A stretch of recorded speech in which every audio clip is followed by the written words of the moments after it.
Okay, yeah. It looks like it is. Yeah, we've started, man. Okay.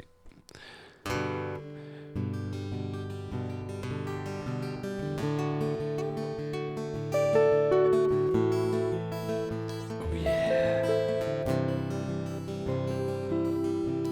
Cosmic Bos are making an album and podcasting about it here. It should be quirky and inform you.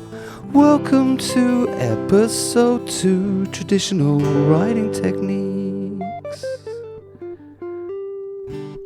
Yeah, nice. Perfect. Lovely. Good intro. Hello, my name's Andy. My name's Nick.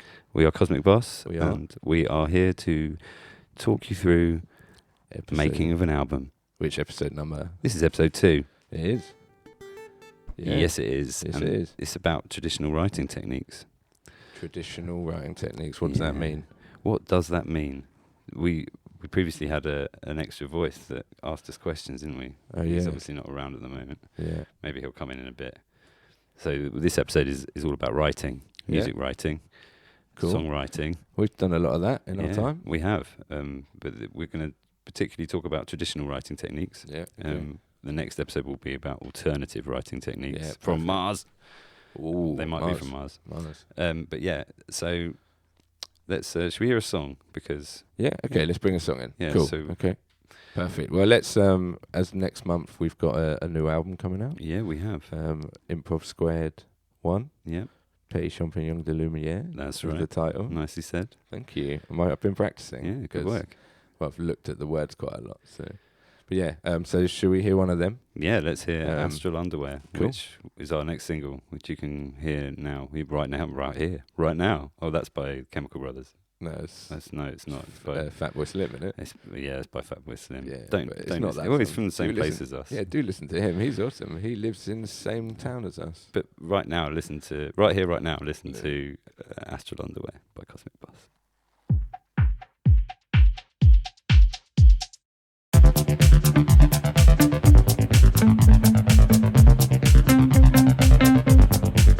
Sitting still at a desk with a tie flopped on my chest, counting seconds, lunchtime beckons, need a valuable rest. It's hard on the knees, legs lazy as these. Every movement needs improvement. I will pass the test. But who cares? The outside world is cruel and unfair. It's there, but no one can see my astral underwear. I'm here, and simultaneously everywhere. I'm this, and everything else in between. Sit around from side to seated, shower bed, repeating, counting days, rest is coming, long time, been defeated, it's on ahead, cycling, work, home, bed, these energy levels are vastly depleted, oh, these energy levels are vastly depleted, but who cares, the social world is cruel and unfair. Don't share your invisible astral underwear. You're here while simultaneously everywhere. You're you and everything you ever want to do. Who cares? The social world is cruel and unfair.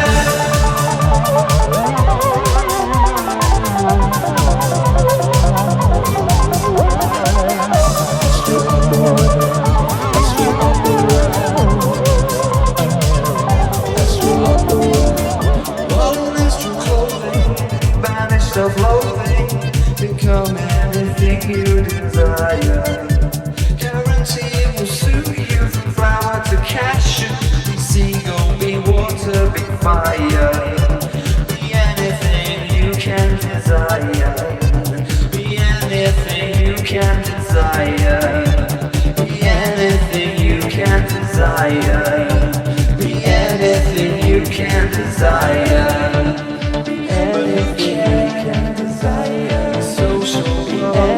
is cruel and unfair. Don't share your invincible astral underwear. You're here, or simultaneously everywhere. You're you, and everything you ever want to do.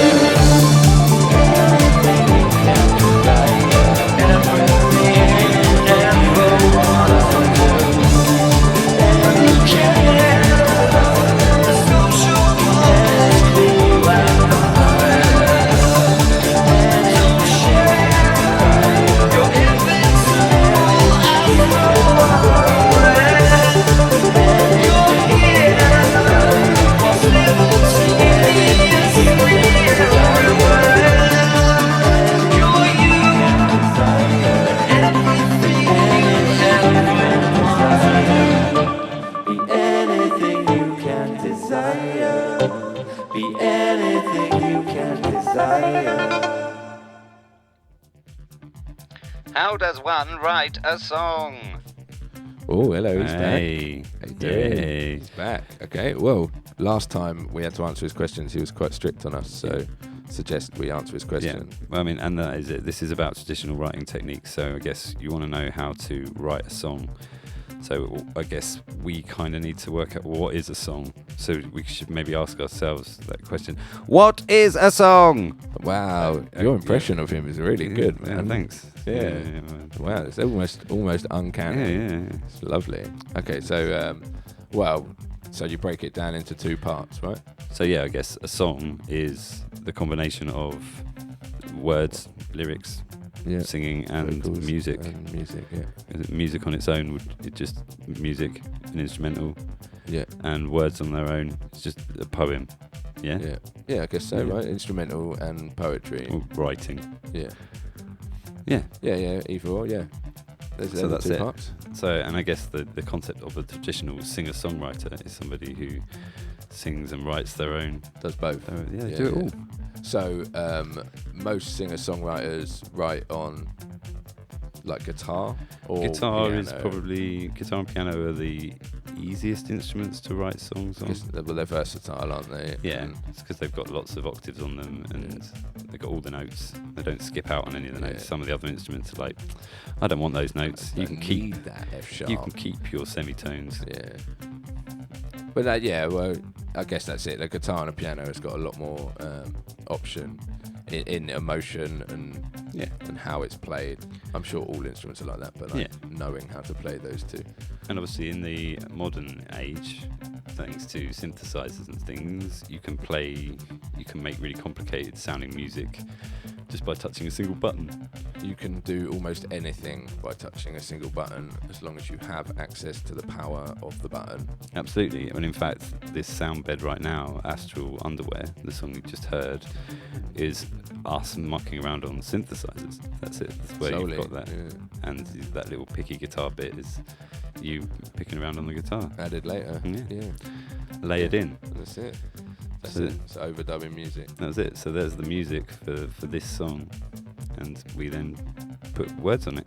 That was it. Boom. Song it. written. So, as a songwriter yourself, Yeah. do you write lyrics first? Do you write music first? Do you write both simultaneously? Or all of the above? I'd say I'm play around with all of the above. Yeah. Yeah, I think as a writer, what the first thing you should always do is try and find a new way to do something. Like if you end up with just doing the same thing all the time, you repeat yourself. Yeah. Like the only way to really kind of stay fresh as a writer is to look for new ways to do things rather than and doing different techniques of how to do so. I think that's interesting, because like when I started writing songs at 14, it was solely everything on a guitar and a voice. And so then, like music, it's the writing music part. I mean, actually neither me or you, neither Andy or Nick, know how to write music in the traditional sense. Traditional way on paper. Yeah. Or read music. I can't read music. I can't read You music. music. I'm self-taught. Yeah. And so are you, right? Yeah. On guitar, and everything I play, in fact, is self-taught. So I've never learned how to read or write music. You couldn't be hearing from two more layman-style musicians. Not. Yeah. We're the type that have just tried it, right? Yeah. We've just done it. Yeah. Like together, separately, we've written several songs, Absolutely. hundreds of songs, And there's a little bit of a disclaimer in there as well. We have both had guitar lessons, and obviously when you're learning an instrument, if you want to write music, the first thing you should do is learn how to play other people's music. And I think classical music in particular is a good way to kind of learn music that's not about words. It's all just about the sound. the build of the sound. Yeah. You think some of the most emotive music ever written doesn't have words. It's actually just the sound. Yeah. And I love classical music. Oh man, me too. It's very therapeutic a lot of the time.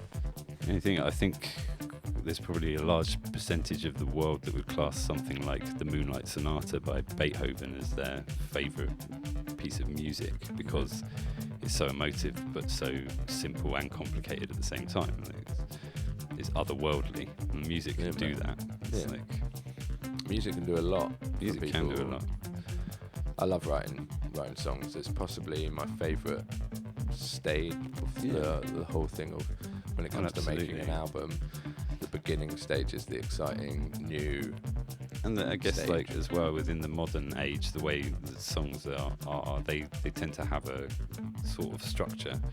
As we're talking about traditional writing techniques, you'd often structure a song nowadays around a verse and then a chorus and then another verse and then another chorus and then a middle eight and then a chorus outro.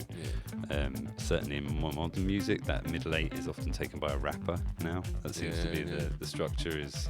A lot of collaborations happening nowadays, like a lot more than a decade ago. But that's kind of the basic structure of a song. Often within the pop world as well, it would be built around just 3 chords. Like you won't have musical structures that go beyond 3 chords because that's enough. You don't need more than 3 to make your point. You don't need more than you can write a whole song on 1 chord. You can. And Tomorrow Never Knows by the Beatles is all just on the C chord, isn't it? I think. Yeah. Turn off your mind, relax and float downstream. Nice. You've also got It is not dying, it's not changing, this is not changing. Do you think that's genius writing or lazy writing? Well, I mean, we're talking there about John Lennon, so it's genius. Yeah, okay, yeah. Yeah, and he definitely did some crazy writing too. Yeah, he took a lot of drugs, that man. Yeah, he's great. And for traditional writing technique, that's more of an alternative writing techniques. I think that John Lennon I'm going to write a whole song just on the C chord. Is that's drugs. Yeah. That's just drugs. I'm too lazy to change it. Okay, so you've got Paul McCartney coming going, try another chord there, Paul. no, I'm Paul. That's the worst Paul McCartney impression. That's fine. Well, nobody saw it. So well, they might have seen it, but you've also got Nothing Else Matters by Metallica, which is literally.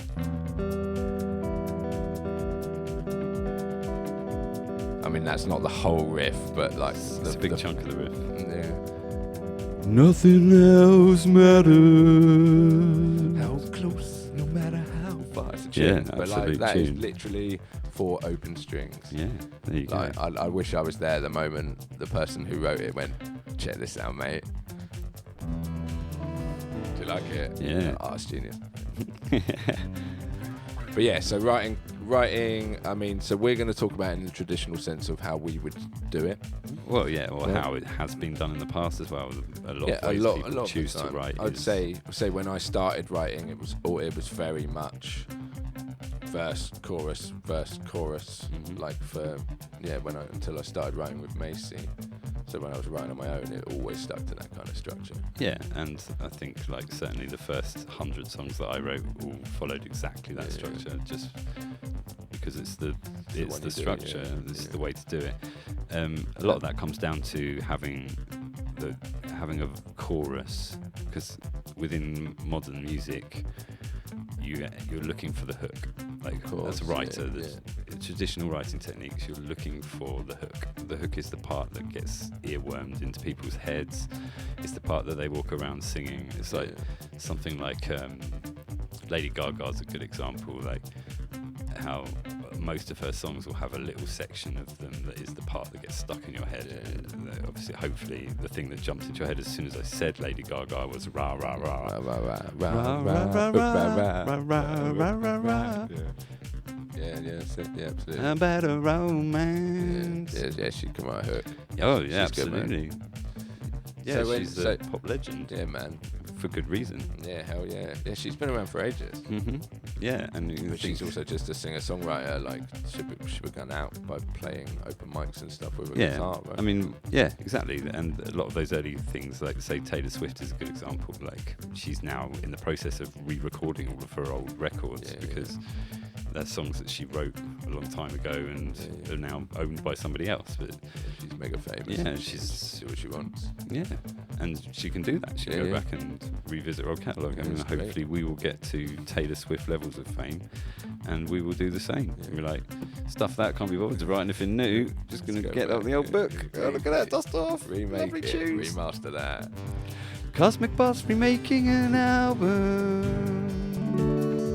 Probably podcasting about it again too, because they're lazy and old and fat. Welcome to episode 195. Dragging it out too much. So how long have you been playing guitar? Since I was about 12, I think. Did you? So 28 years. Did you write? Did you start writing straight away? Did you learn both at the same time? Yeah, I was already writing poems and things, so I was already kind of writing lyrics. Yeah. But yeah, when I picked up the guitar, the first thing I wanted to do was learn to write. It was like, well, what can I do? So you were singing at the same time. Songwriting. Because I find that, like, I've taught a few people guitar, and I encourage them to do that.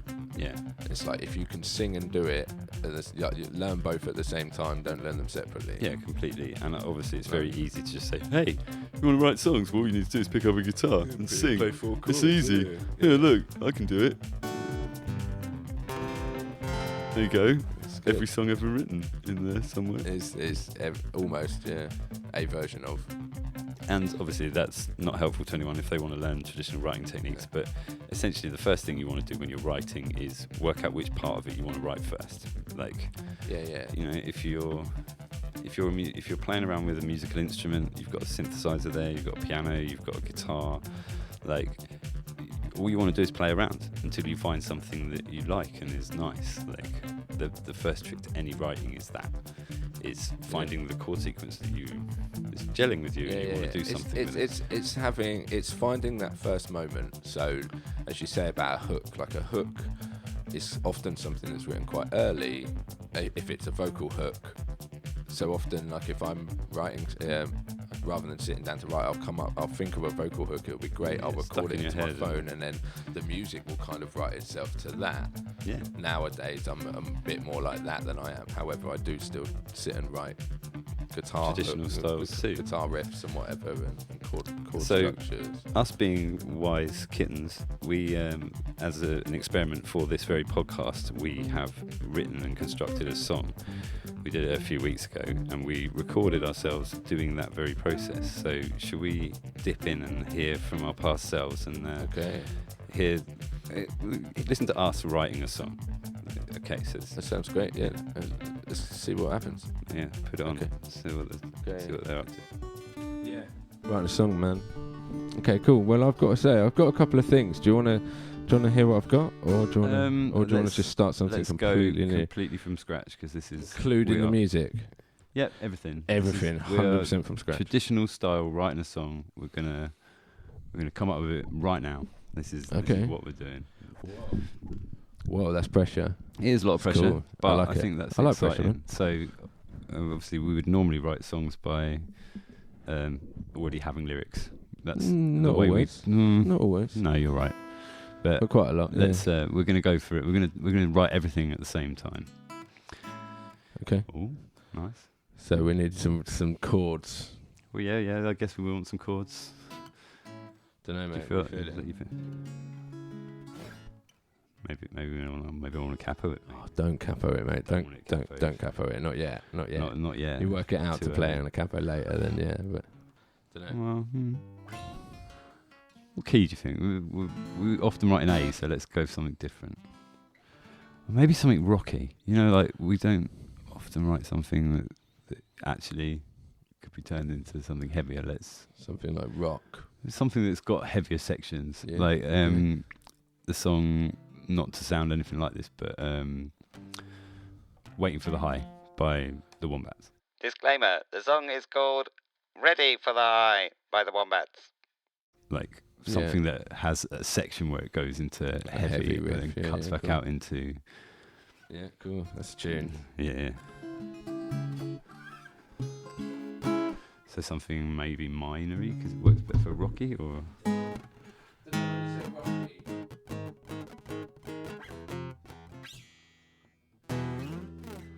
When you say rocky, like, what do you mean, like, kind of thing? Yeah, well, yeah. The song Okay. that's got... I want some sort of rock rather than acoustic-y, like... Yeah. Okay. Something that's for a drummer. Okay, so we need a cool riff. Yeah, come up with a cool riff, man. Go on it.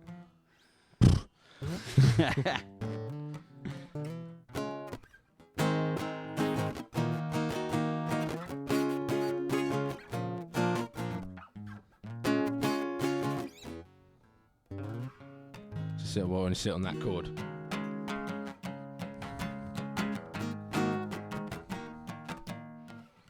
Is that what is it kind of that? So you can double on that.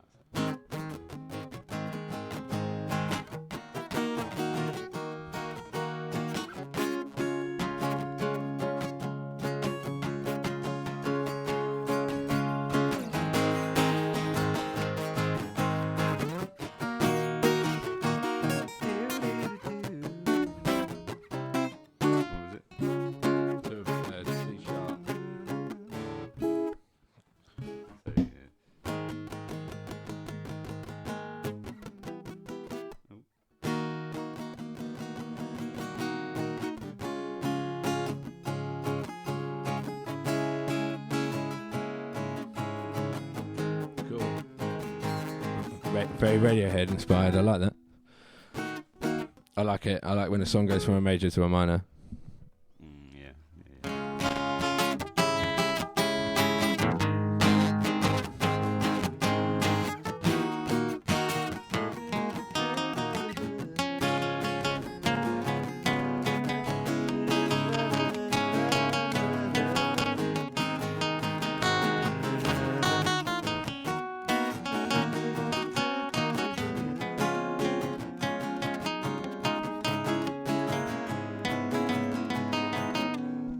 Cool.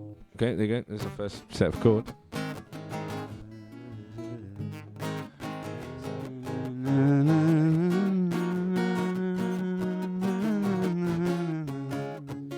We're at the stage where like we want to write a verse. So this is like the first time we've actually done this in a very, very long time. Yeah. Very long It's quite time. fun. Because that is G sharp, D sharp minor, C sharp minor.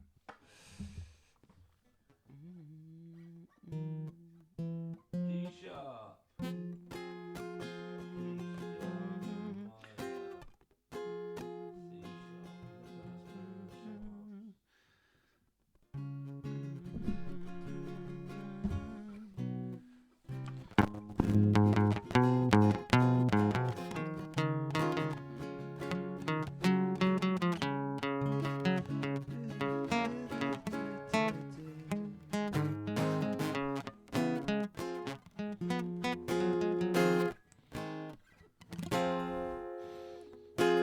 So where we at, man?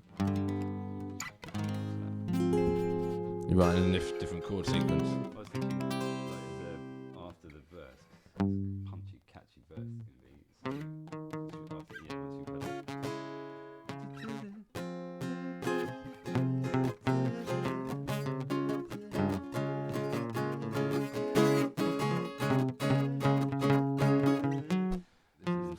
one we're going for. Write a song. It's so easy to write a song.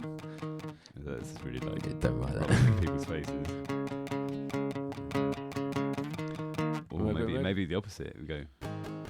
It's never easy to write a song.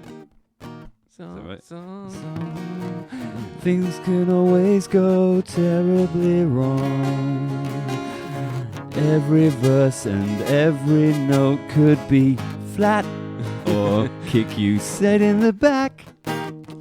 It doesn't matter 'cause auto-tune exists. Yeah, So you thank can you. make anybody sound beautiful. Thank you, auto-tune. Maybe it's a bit too silly. Too on the nose. Yeah. Just get the silly But ideas like, out of yeah. the way. That's Yeah, plus, like, we don't need to sit here and say how hard or easy it is to write a song whilst trying to write a song. no, that's it's too meta. Yeah. We're not Deadpool. No, yeah. So let's, We have a channel in Bjork. I woke up today, looked out my window, everything was glowing. My Bjork impression's bad. lovely. That was brilliant. I mean, yeah. Apologies to Bjork.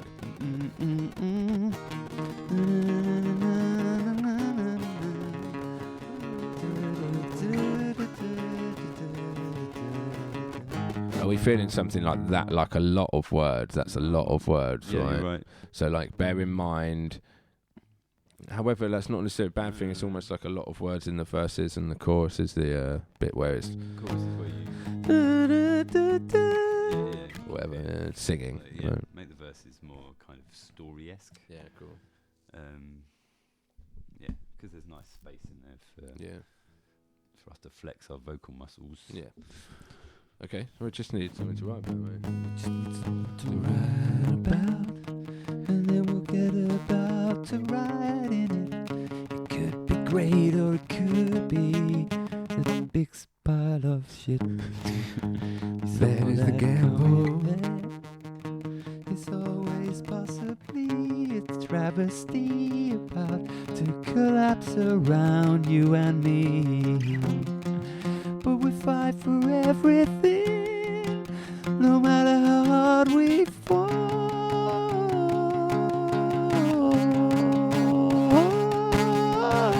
I'm doing my Radiohead thing, like back in the Benz era. Benz era, Radiohead was the best. If you're an old fuck like me, that was the best. Yeah. Sorry. That's your Radiohead review then. Well, Benz was great. It's got the style though, isn't it? The idea of the song is like exists already. It's a bit like this. So Manics was something we were throwing around outside. It's kind of the it's got that style a little bit about it. Yeah. So, At least at the moment. how about then, because the album's The Odor, it's about Theo, how about a song that's about the frustrations of being unable to talk, unable to communicate? Love it. That point he's at pretty where he's learning words and stuff, so I mean, that's definitely something we'll cover on the record at some point, but like go through that. Like a first Baby words. frustration. Okay, love it. Wanna express myself, but I don't know my feet from my elbows, don't know my Radiohead or my Blink 182. Oh my god, my eyes really hurt. I totally shouldn't have blinked that many times. Now got eye strain, I got pink eye developing. Oh shit. It's kind of already got a nice style in it. You're going for a lot of words. Like. For the verses, yeah, I think, and then for the chorus, make that like the frustration is like. Yeah. So that, yeah. Yeah. My frustrations, humiliation. Yeah, we'll cross that bridge. Yeah. More vocally singing. Yeah, like make that like single words that we hold the notes of, and make the verses the. Yeah, crack a verse. Okay. You said something about like I want to be heard or something.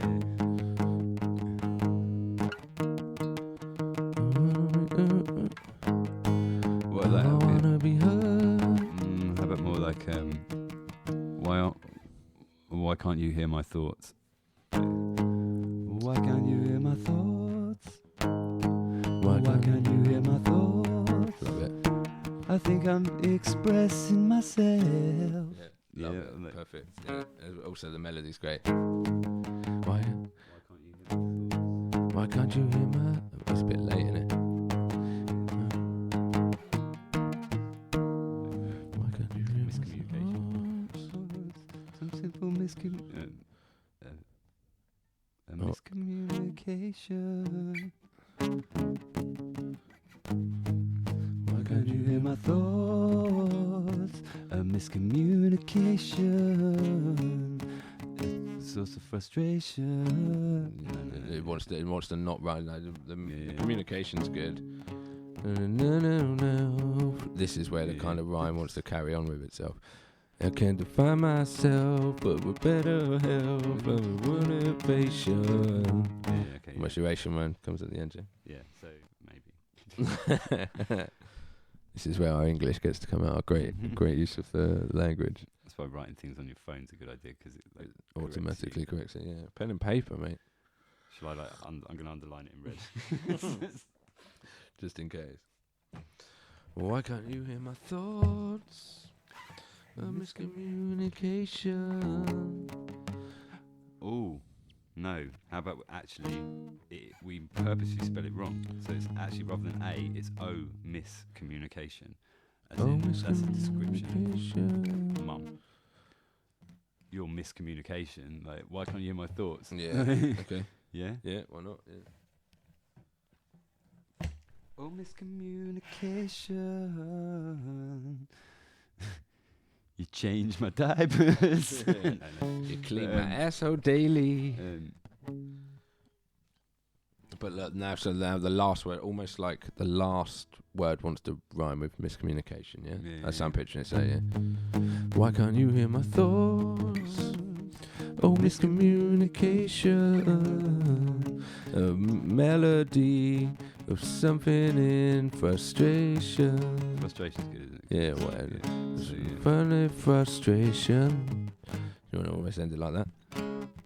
It's in frustration.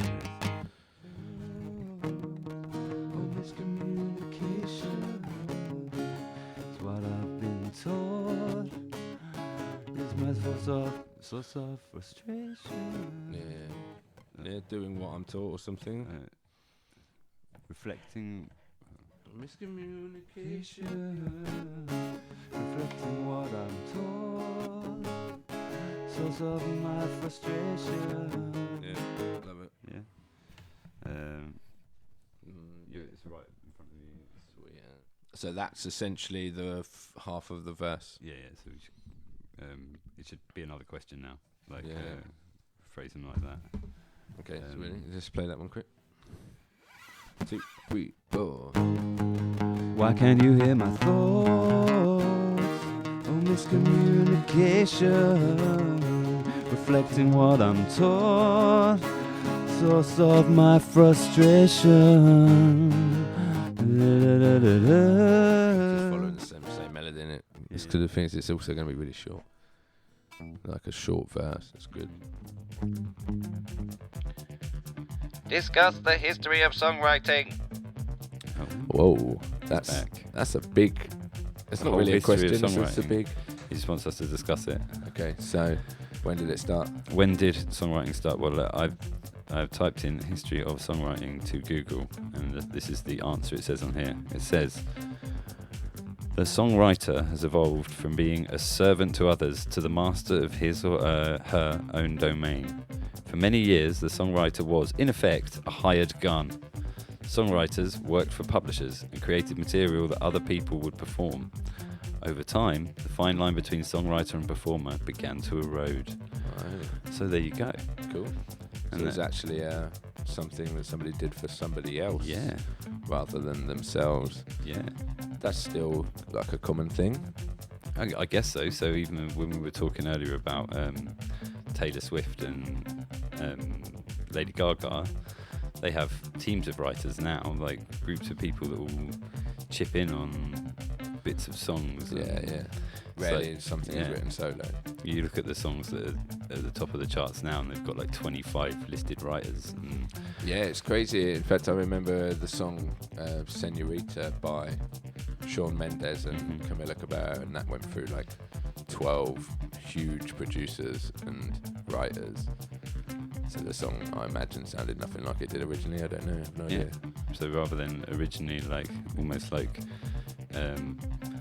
office workers, I guess, kind of somebody sitting in a cubicle creating songs for other artists. Yeah. And then we've already mentioned John Lennon, but like the early Beatles, they wrote, they used to originally play lots and lots of other people's music, of course, and wrote their own songs on the side and started to sell them to other artists, didn't they? I think they even pitched songs to the Rolling Stones. Really? I think they did cover one Beatles song. Wicked. But Cilla Black. Yeah. Oh, I remember Cilla. Yeah, I remember. We've got a big love for Cilla. A couple of her tunes were written by Lennon and McCartney. Amazing.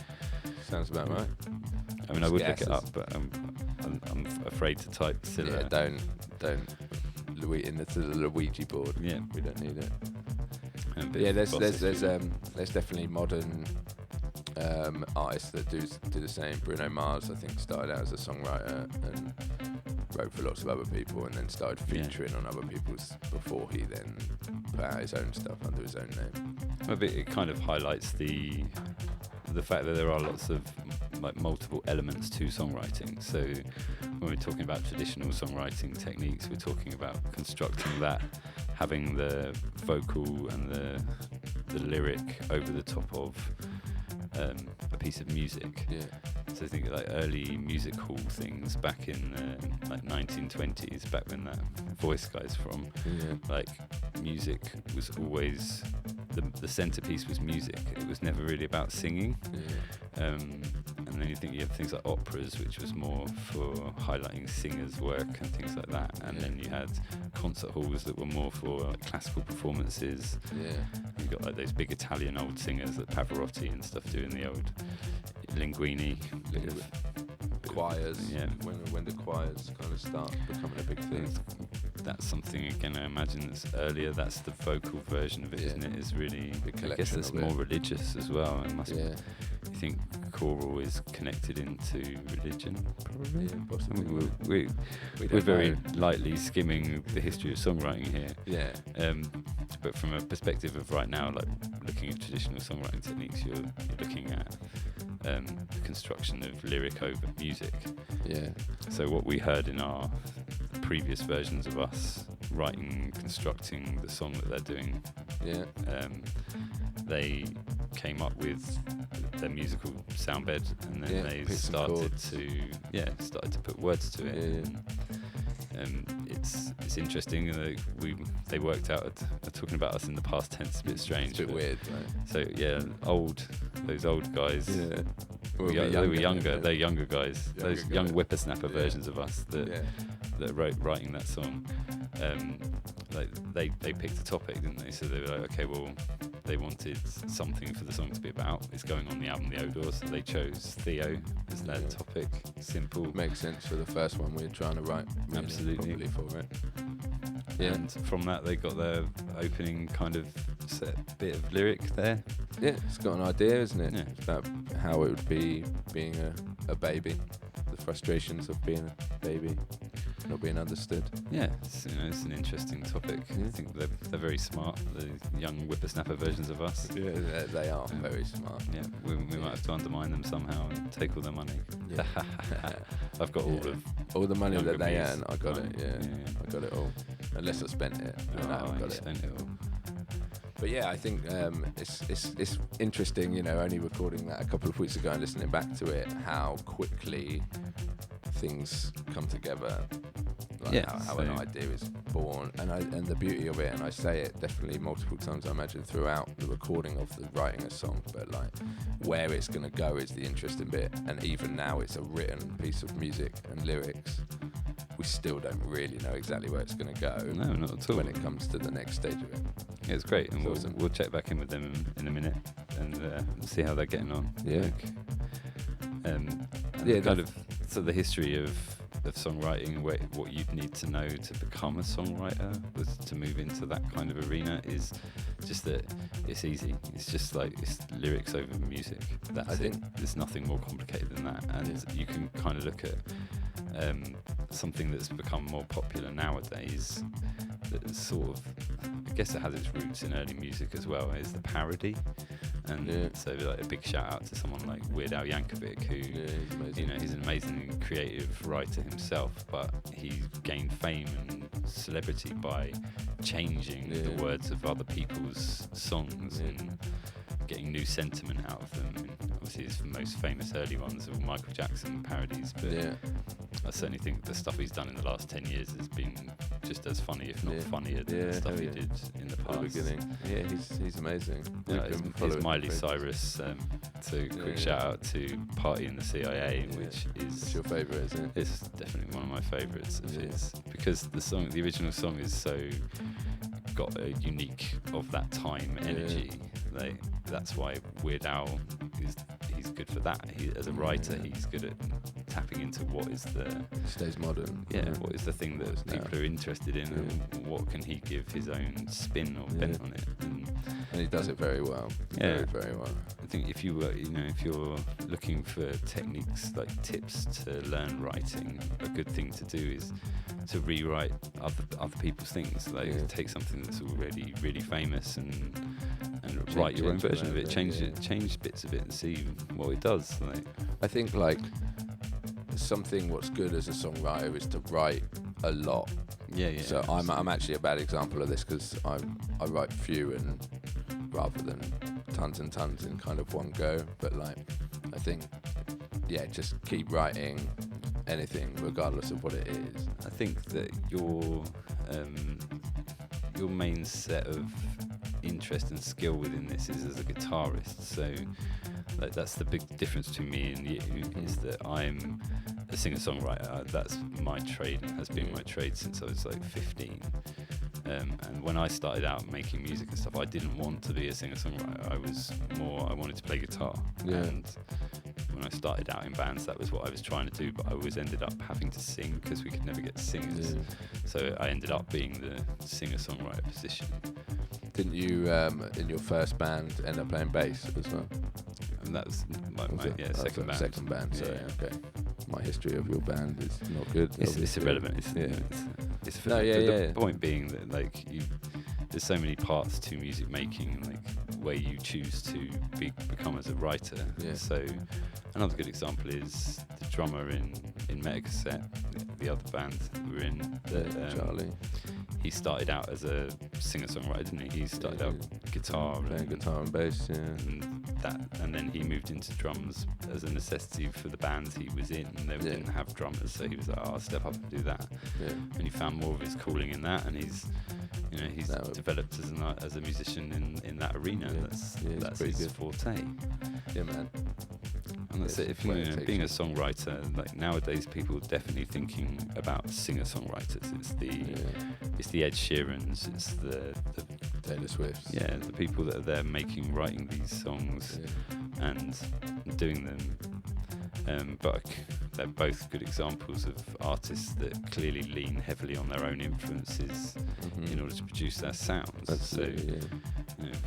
They're owning their market, aren't they, really? Yeah, and bringing them up once more, but the Beatles have a lot to answer for as far as the way people write music now. And they were a very cheeky, fun, experimental band. If you go into their catalogue deeply, if you only skim across that catalogue, you'll just see it as you'll hear the big singles, the big numbers. I think, I don't think you've seen any of the documentary Get Back. I've only seen the first half of it, but it's incredible, to watch two of the best songwriters ever in a room together, writing songs, coming up with ideas and bouncing things. and it is as simple as that. They actually, you know, it's kind of our ethos. They get together at the beginning. They're like, right, we've got to write and record an album, and we're going to do a show somewhere in like a month. And then the documentary is watching them do that. And it's great because, you know, McCartney comes in every day. He's like, I wrote this last night, and plays them something new. Hey John, I went and just wrote this little piece. My Paul McCartney's a really bad impression, but yeah. And so it's beautiful to see, because then you see them all sitting around. They are literally just sat in a like studio, with playing their instruments and working out their bits. That's it. Because so for me, like, I've always been a songwriter. I never really wanted to sing. In fact, I only sing now because I've been doing it for ages. But like at the beginning, I always wanted to write and play guitar and have somebody else sing my songs, which is what happened. And then Macy forced me to sing as well, so that's why I sing. But I always enjoyed I love the writing process of writing the music for it. Yeah, but you've equally had multiple points in your writing career where you have sat there and written the songs on acoustic and loads. Mine and your early working together was often me forcing you to like come up with the music while I come up with a lyric nonsense about something to you. I've got an idea. It's about a monkey, and he's got a suitcase, and he lives in the suitcase. What do you reckon? Yeah, I'm down with that. Exactly. What we're calling it? That's what suitcase monkey. We did it. The monkey in my pocket. Was it monkey something? in my pocket. Yeah. So the monkey is a suitcase. Is that what the twist was? I remember one very, very off my face night out at a kind of club where whatever the music was, I just started singing. There's a monkey in my pants and it's getting me high. And it ended up with like several of us just singing that line. Monkey in my pants and he's getting me high. Yeah, which is a bit of a stupid line. How was he getting you high? I can't remember. Were you high at the time? Yeah, I was really high. Right. So the monkey in my pants was the reason. The reason that you were getting. Yeah, of course. Oh, of course, you just explained that actually. Sorry. Yeah, that makes sense. So that, you know, again, it was a stupid line, and it became the basis of the whole evening's fun music times. So, you know, if you want to write some songs, just think of some stupid things yourself and play around with it. Yeah. I think you're it's funny because you write so differently to me. So to write together is again an interesting experiment. Like every time, because we write so like we say when it comes to vocals and lyrics, you're just like a tap, man. You just open the tap and let it fall out. So whereas when I've written songs previously, I think if I write on my own, I'm more like that. But writing with Macy, for example, when I wrote with the bands, it would always be a much slower process. Yeah, drawing those things out. Like, well, let's check back in with our young cool whippersnapper versions of us. Young Nick. So they've recorded. What did they have done previously? Quickly, well, they've come up with the first verse, music now, first half for the first bit. Music in the first half of the first verse is right. Yeah. Okay. So let's go and say hello. Hey guys. Work at my sounds. Yeah, it's better. Much better. Could you work out my sound?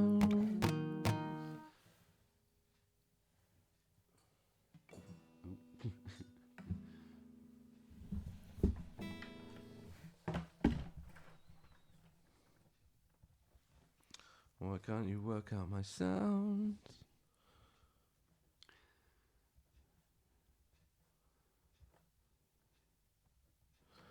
A simple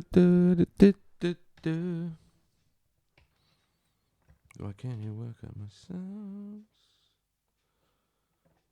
Do you want to still the same? Oh, Well, yeah, I think humiliations is a nice word. Like, it's in that sense of like, oh, why can't you work out what I'm saying? Can't you work out my sounds? My sweet humiliation. Just have O again.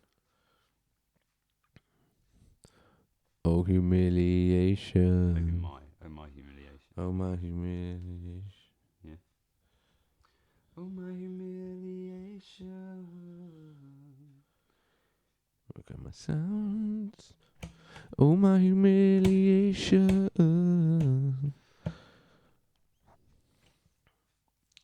I'm stretching out of bounds.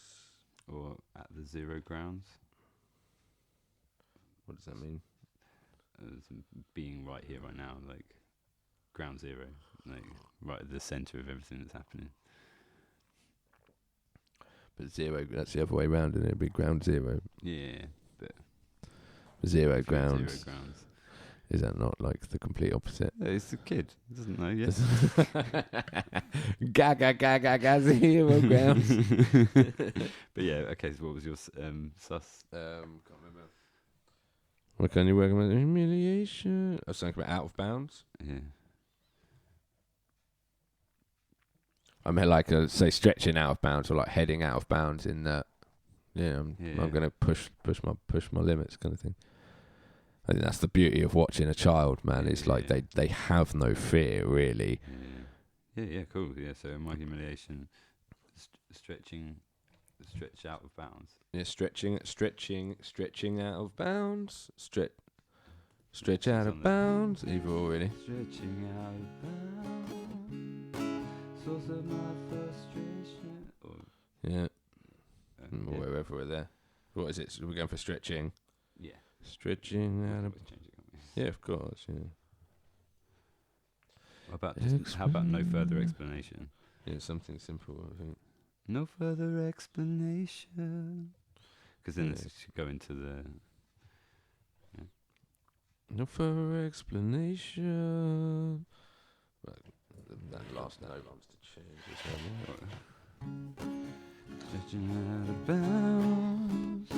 No further explanation.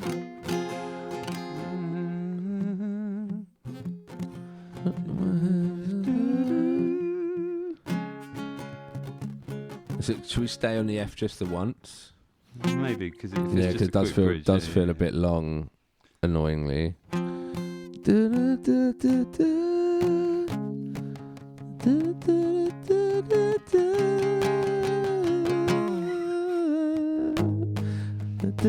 Yeah.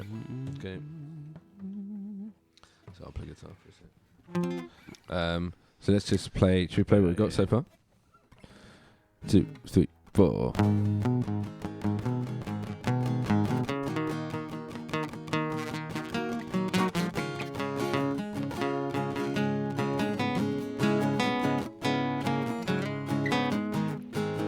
Why can't you hear my thoughts? Oh, miscommunication, reflecting what I'm taught. Source of my frustration.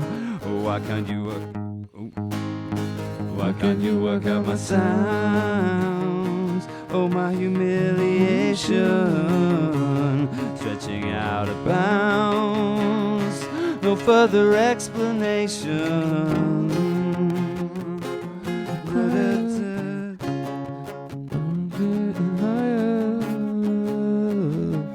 Is it sort of really sparse? How sparse do you want it? Quite sparse. No further explanation. So then, no further explanation. All I wanna do. You go rah rah rah rah rah. I know he does that a lot. So maybe it's something more like that. Yeah, like it's his lion impression, mate. Ah, it's his lion. Okay. So you say to Theo now, what's a lion do? I'll go rah rah. Rah rah rah rah rah rah. You and me have to change my nappy.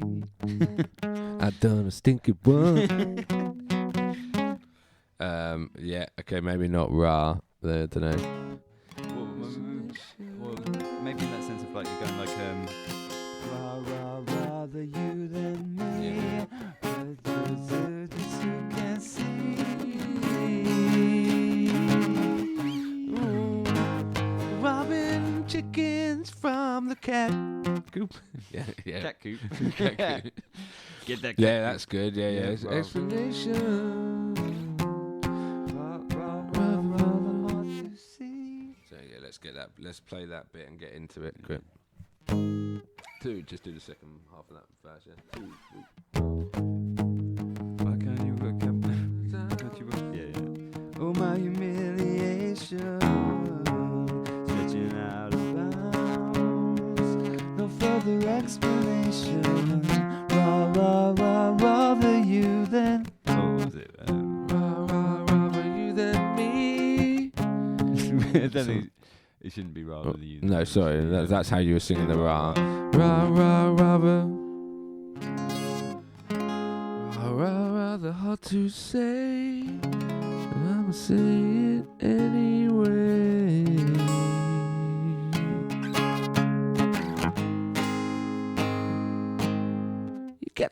You gotta it's gotta go up, innit? Yeah.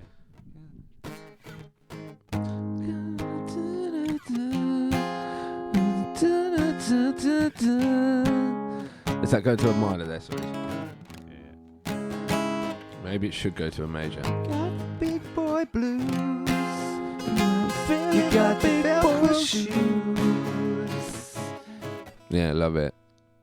Got the big boy blues. You love it. No, I don't know. No, process it for a minute. It's probably that'd be the title. Big Boy Yeah. Blues. Yeah, it's not blues though, is it? Doesn't matter. I suppose it doesn't matter, does it? Big boy blues. Got Velcro shoes.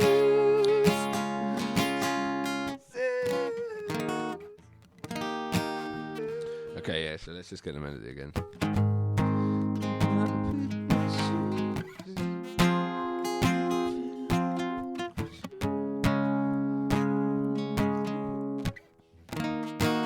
I keep playing that little. Tiny shoes. Rather than Velcro.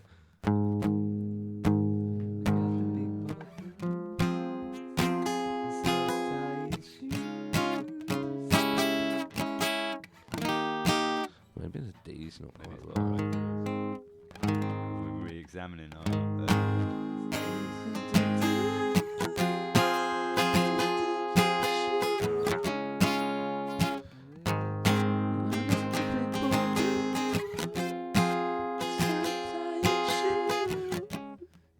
Maybe- Should maybe- it just be the C sharp to the C sharp minor? I think the C sharp might be the wrong chord. Yeah, that's that's what what I makes mean. it- So it's like it'll just be a kind of reversing of that part. So you're kind of pre-introducing the F minor. So instead you get that. Yeah. Got the big boy blues. Got the Velcro shoes.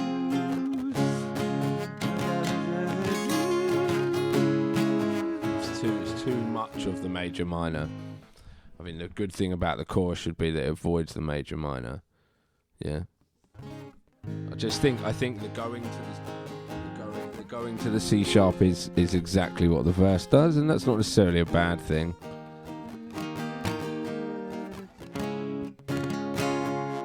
Just do it that way round.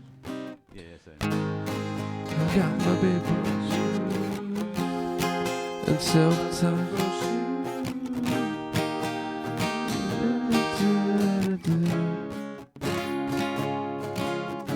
Don't do the minor.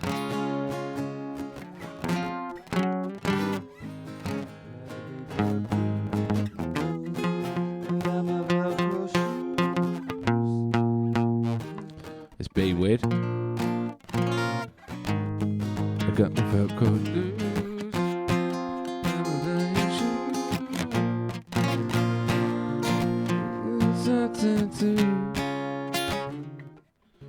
So that's a bit cheesy also.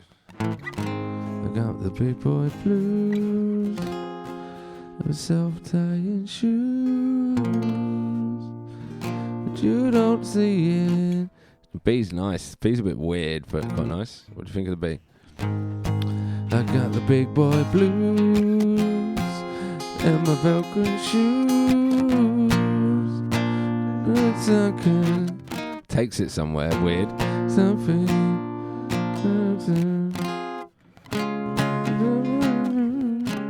you just want to go back to the top, which is fine. I don't think we should necessarily do that. Let's try the bit, yeah. I got the big boy blues. Let's self-tying shoes. Oh no, it's not, is it? It's not B, it's an A sharp. A sharp. Okay. Tiny facing, rearranging, rather center. Yeah, okay, maybe do it. maybe. Self-tying shoes.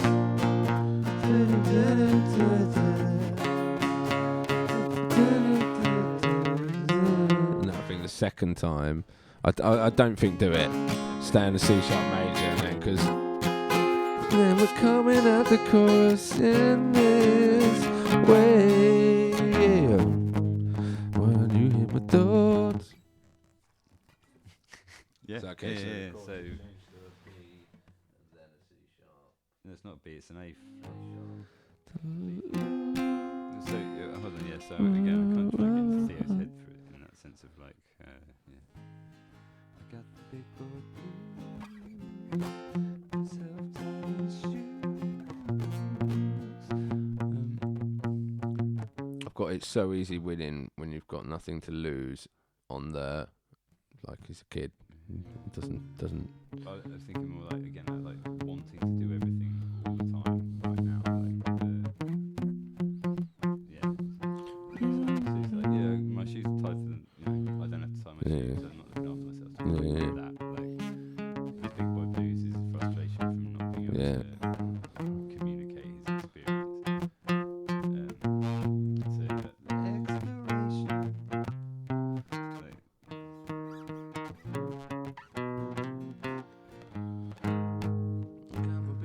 I've got big boy blues and self-tying shoes. What did you just say? in my exploration. Talk into your microphone a bit more, mate. In my exploration was what I said.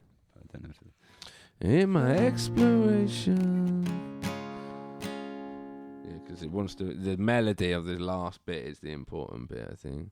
This bit of the melody has got to be hooky, rather than just doing the same thing. Yeah. Choose. go up each time. Not necessarily. Big boy blues and self-tying shoes. And that leads you to go down, doesn't it? It's almost being brass. Self-tying shoes with the things to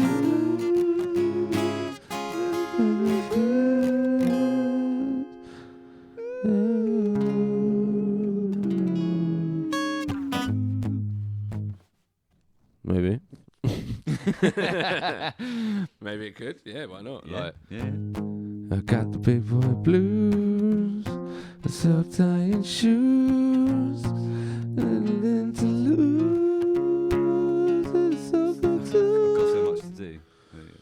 Yeah, I've got so much to do. perfect. Yeah. I got the big boy blues, and the tying shoes. There's so much to do. So much to do. I've got so much to do prove? again. Is it that? And even more to prove.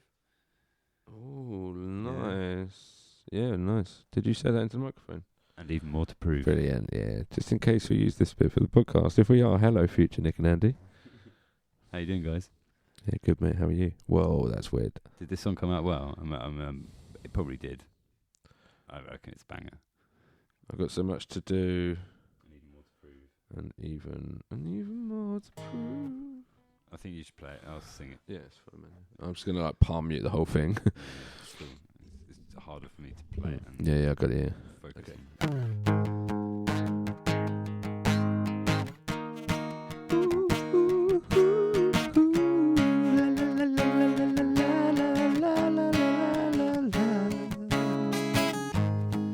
Why can't you hear my thoughts? Oh, miscommunication, reflecting what I'm taught, a source of my frustration.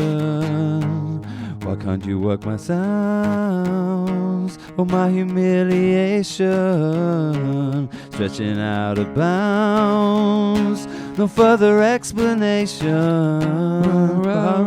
Not to say, I'm gonna say it anyway.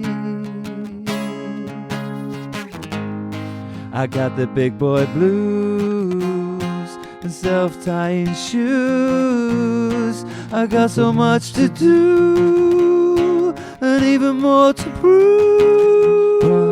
Hard to say, I'll say it anyway. La la la la.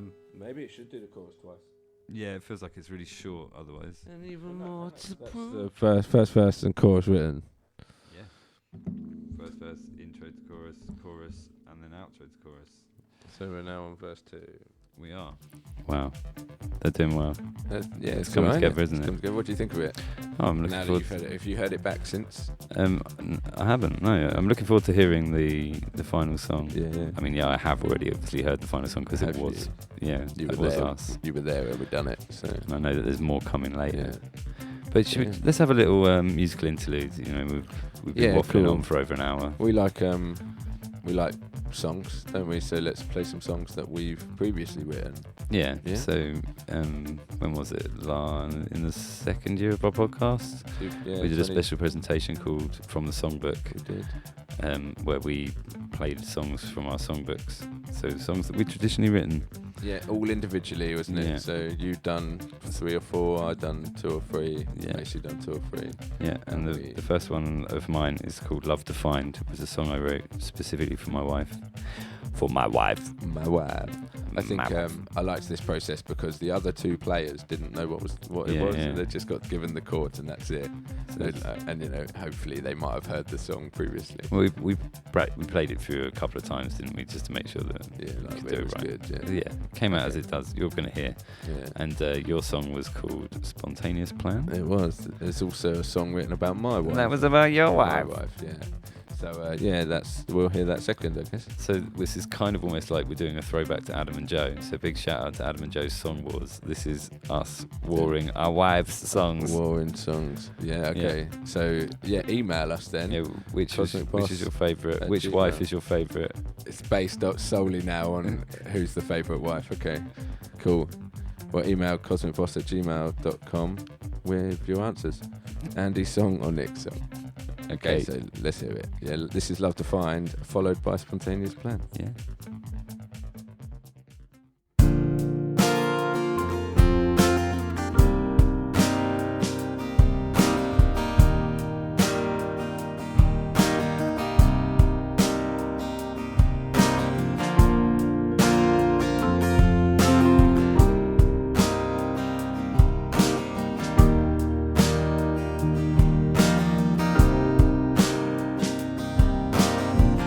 Love seemed complex to me, so I looked it up in a dictionary. The words defined it rather vaguely.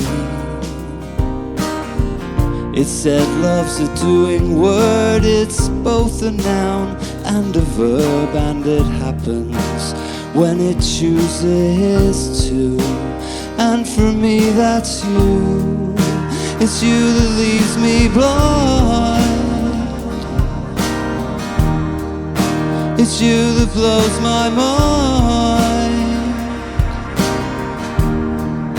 'cause you are love defined. They say that love is cheap, it flees the strong and tames the weak. It's the only port in bitter storms. They say that love is true and love should never limit you. It's the freedom to love it through and through. And for me that's you, it's you that leaves me blind. It's you that blows my mind, 'cause you are love divine. You are love divine.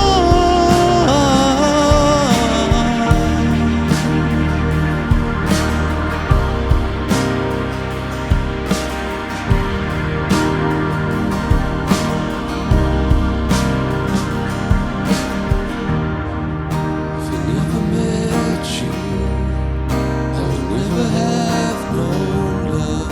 If I never met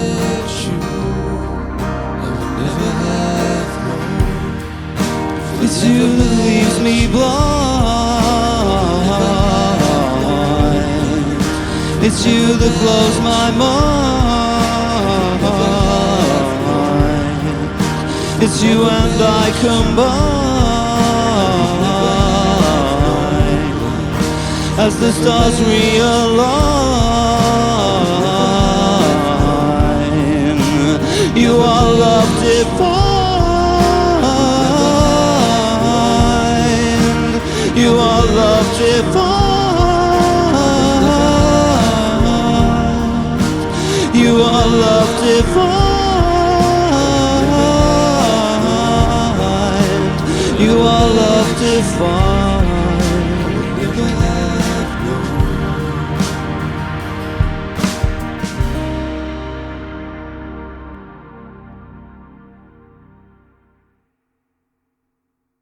One, two, three, four.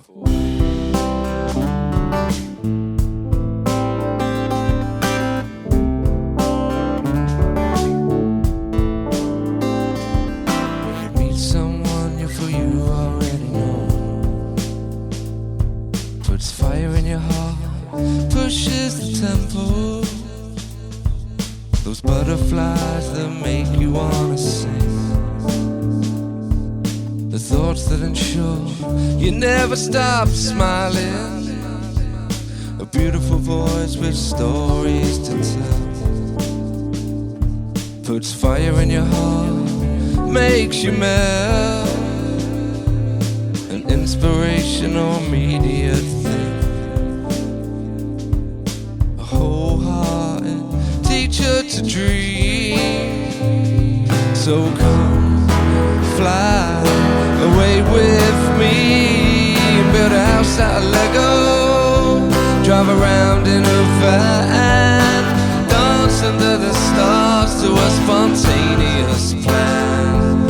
Build a house out of Lego, do all we can. You make me smile whenever you're around.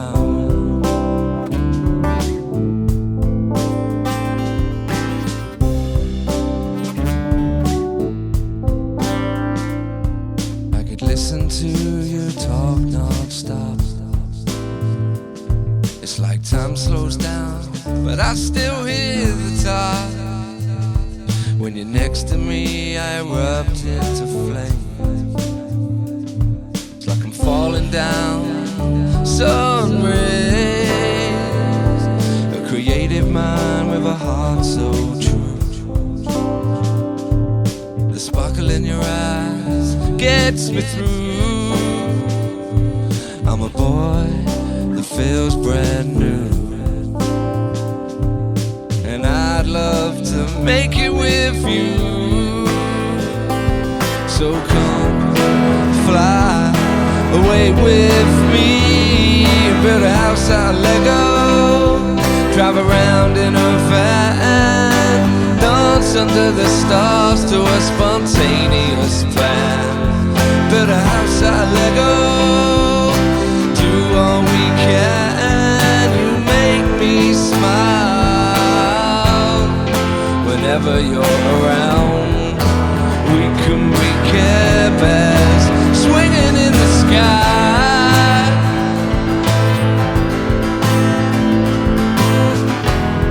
Not a care in the world, just each other to get by.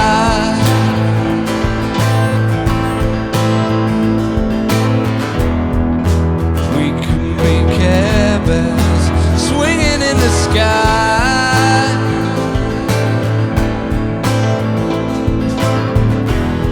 Not a care in the world, just each other to get by.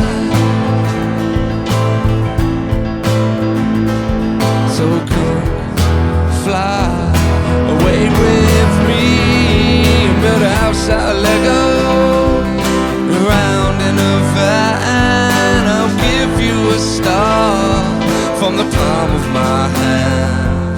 Build a house out of Lego, do all we can. I feel so alive whenever you're around.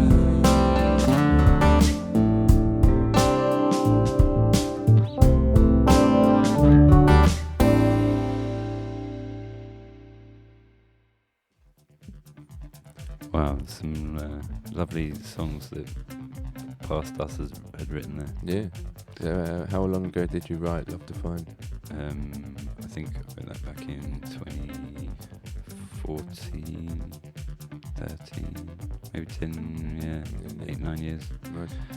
It was on Tea in Paradise, so that's a record I put out after working with Bonnie Stacks. Yeah. But yeah, this isn't about my history. Who cares about that? No one. I do, actually. Everybody does. It's nice to know where you've come from as a songwriter, man. Cool. So yeah, it was a couple of nice examples for you there of songs that we'd written. Yeah. Let's check back in with The other guys. Past Yeah. us, Past us, the young whippersnappers. You love it. I do. That's a good name for them. Okay, the young whippersnappers. See where they're at. So, imagining they carry on writing a song. Well, I think they took a break, didn't they? And then they came back. Ooh, nice fuzzles. They split it in half. Yeah, it was done into. Yeah. So we'll go back to them on the second, slightly older than the youngest whippersnappers. Yeah. These are the middle-aged whippersnappers. Yeah, Middle Earthlings. Earthling. Check out the Middle Earthlings. Okay. Oh, right, yeah. Let's see what they've got to say. Oh yeah, right in part 2. Oh, right in part 2. Yeah, right in part 2. So last time on Writing, which was part 1, we wrote most of a song. This is still writing. Finish it. This is part 2 of writing part 1. Yes, this is part 2 of writing part 1. No, well, this is writing a song. This is like it's Inception. This is podcast within a podcast. That's crazy. We very purposely as well have not written this song without being in this setup. So, which has been pretty difficult for us because I'm pretty sure at several points I've thought, oh, I could just sit and finish writing that. Yeah, but it's like, no, that's not. I've had ideas as well. The same. It's like, no, just sit and wait. Yeah. So we previously talked about like changing the chorus a bit because we don't want to just repeat the same thing twice.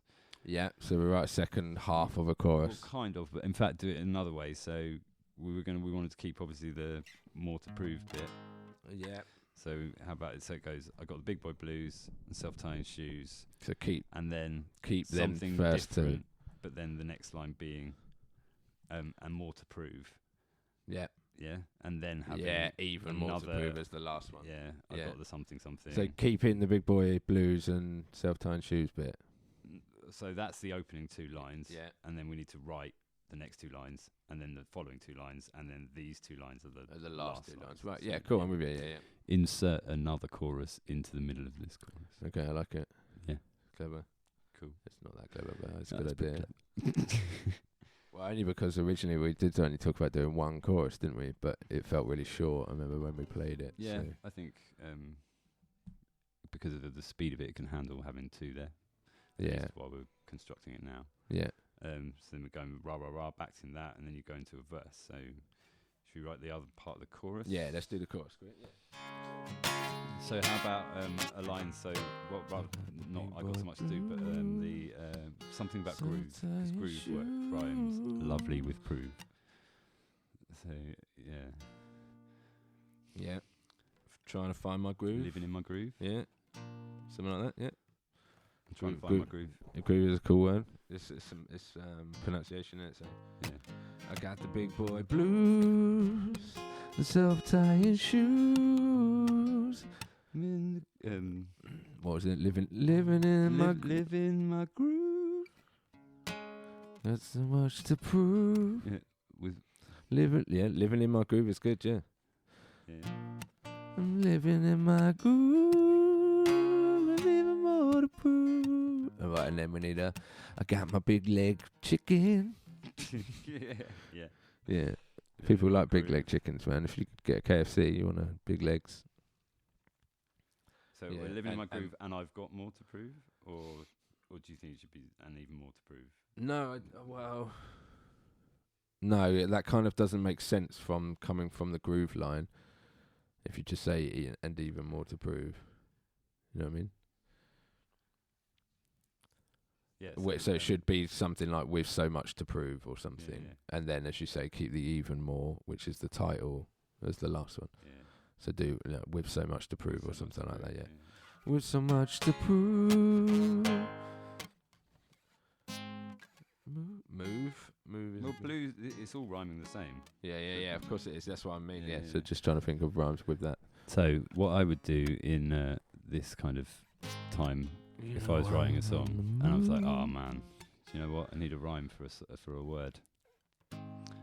Can you just have move? No, you go straight onto Rhyming dictionary. rhymezone.com. Yeah, of course. There's promo Shout for out to Rhymezone. Yeah. Yeah, but I've just given you a word that rhymes with move.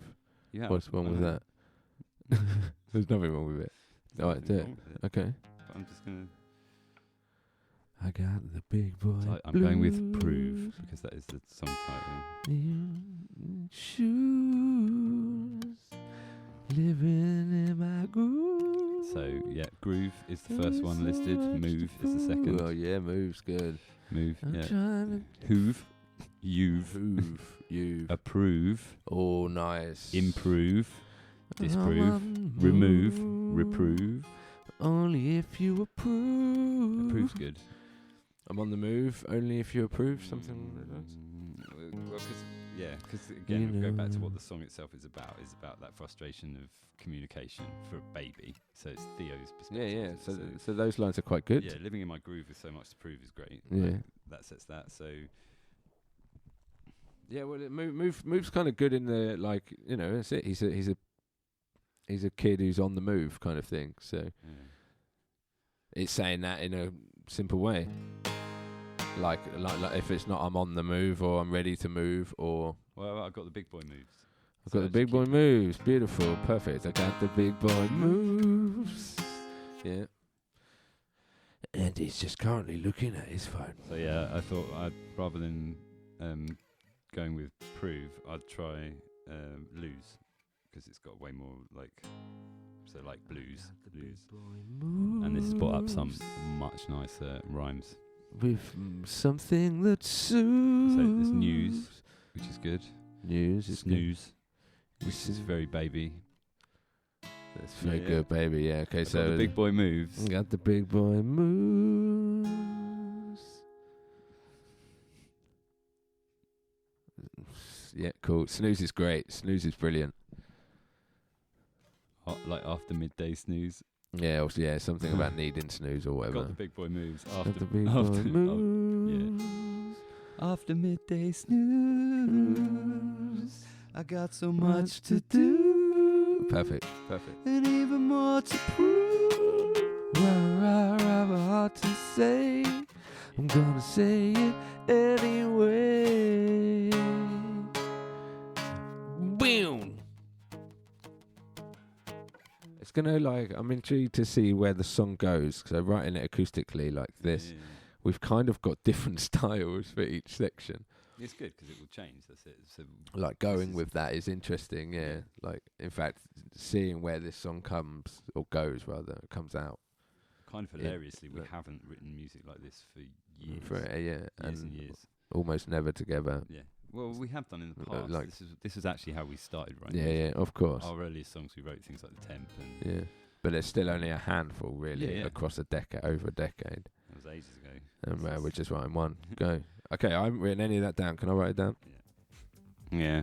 They haven't written music like that for years. Ages. I think was what they were going to say. Ages? Yeah. Not years. Yeah. Years. It was years. Years is ages, yeah. Okay, well, it sounds like the song's coming along. Got the chorus got the chorus there. The second half of the chorus is there. So it's now there. I'm excited to see where that goes. Yeah. Or hear where it goes? Yeah. Can't see of where course, it goes. I can't see where it goes. Not yet. No. I can hear it. Oh, we are listening to it at this moment, in fact. Anyway, yes. So, songwriting. I feel like we've covered large chunks of it from just talking about it perspective. So maybe the thing for us to do now is hone down on the singer-songwriter elements of what we know about it. What we've done about it. Yeah, exactly. So 10 years, actually, even 11 years ago, I went travelling around the Netherlands with my wife. And a big thing, part of what I was doing at that point in time was trying to focus on singer-songwriting. And I was busking and I was playing my songs out in front of people as much as I could to gauge reactions, see what was good, what was nice. Also spending lots of time writing guitar bits that never done that before. I'd only ever tried use the guitar to be the basis for a song, just construct a couple of chords really quickly, like. But then, when I was traveling, it was much more about writing actual guitar parts and having things going on. So, it's got passing notes in it. Listen to that. Wow, man, passing notes are good. Passing notes are great. A lot of love for passing notes. Shout out, passing notes. Big passing note shout out. Intergalactic? Yeah. Intergalactic. Anyway, so, but actually before I went travelling, so I'd spoken lots to Abby, my wife, about what kind of craft I should really focus my attention on. Because I want to be a filmmaker, I want to be a musician, I want to be a comedian, all these things. And her approach she said to me very much like that she enjoyed my songs. She was like, that I'm a good songwriter and I should focus my energy on that. Not that funny. Not that funny, I think was maybe what she was trying to say. Not a great actor. Terrible actor. Give up on that. Filmmaker, that's a big, possibly. That's a big step. So work towards that. But for the moment, just stick to where you're all right at. Yeah, doing songwriting. So that was kind of what we did. And one of the first things I did was write lots of poems. With Abby or solo? I wrote them on my own, and I wrote them mainly for Abby. I did it because actually, while I was working, so this is get me in trouble. Past me is going to be in loads of trouble for this. But like we had access to the internet at my workplace, and we were kind of restricted from access to the internet because we'd all kind of slightly abused having access to the internet and used it to do lots of things we probably weren't meant to be doing at work. A lot of not safe for work activity. Okay. Any examples? It's probably best I don't say. Okay. That's nothing really, really bad. Nothing really. Okay, that narrows it down. Yeah. So I went straight to one thing, and that would be inappropriate at work. So.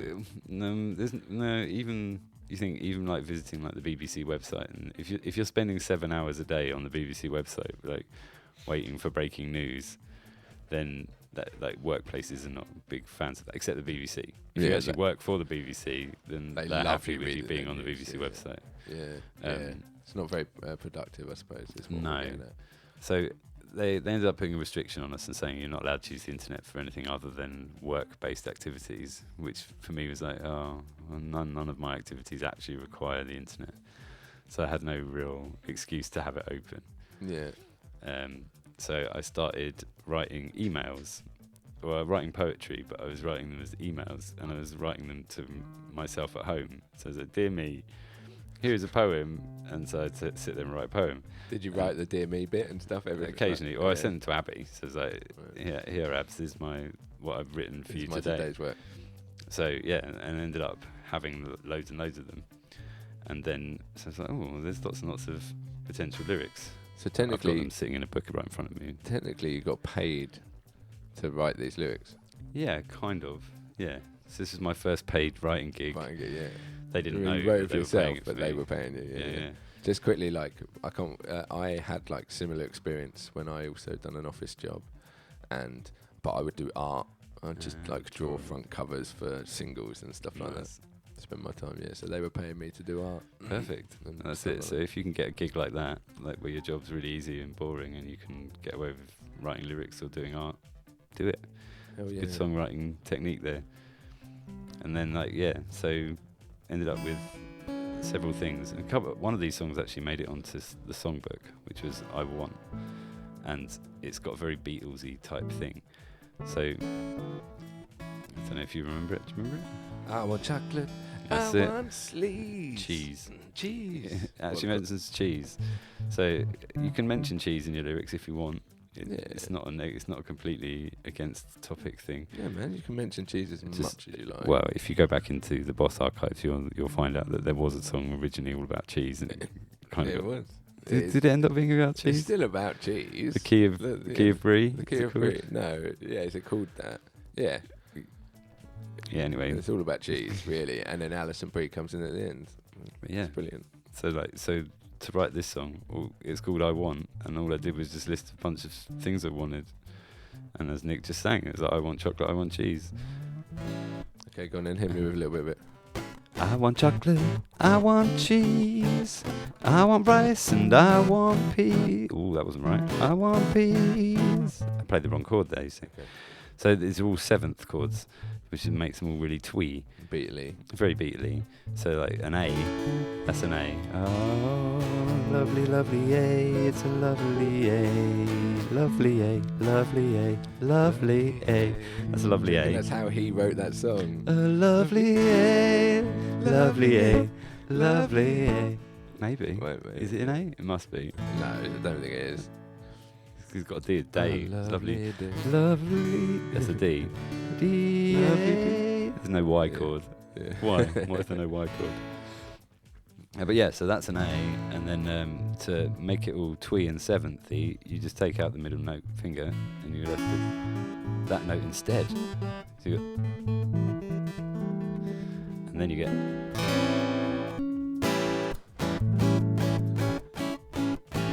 All the chords have that same kind of thing on there, so that's a straight, nice D. Ah, lovely D. And a D7. Oh, beatly again, you see. And then an F. That's an F. And then an F7. Yeah. So kind of like the guys are doing with their writing that song at the moment. They're using a major to a minor as a part of what the song is built around. In that song, it's C sharp, isn't it? Whereas this song is all using sevenths. So I Want was all about that as the switch, and later on it uses the E to Does an it all the E7. major? Does it do all majors? Does it go to majors then? In the chorus, yeah, it's major except for the D.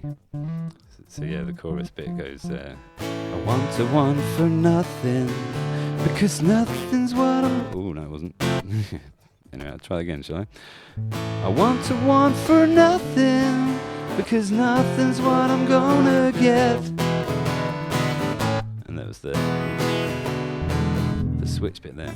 Second thoughts, let's just sell it all to a buyer and collect.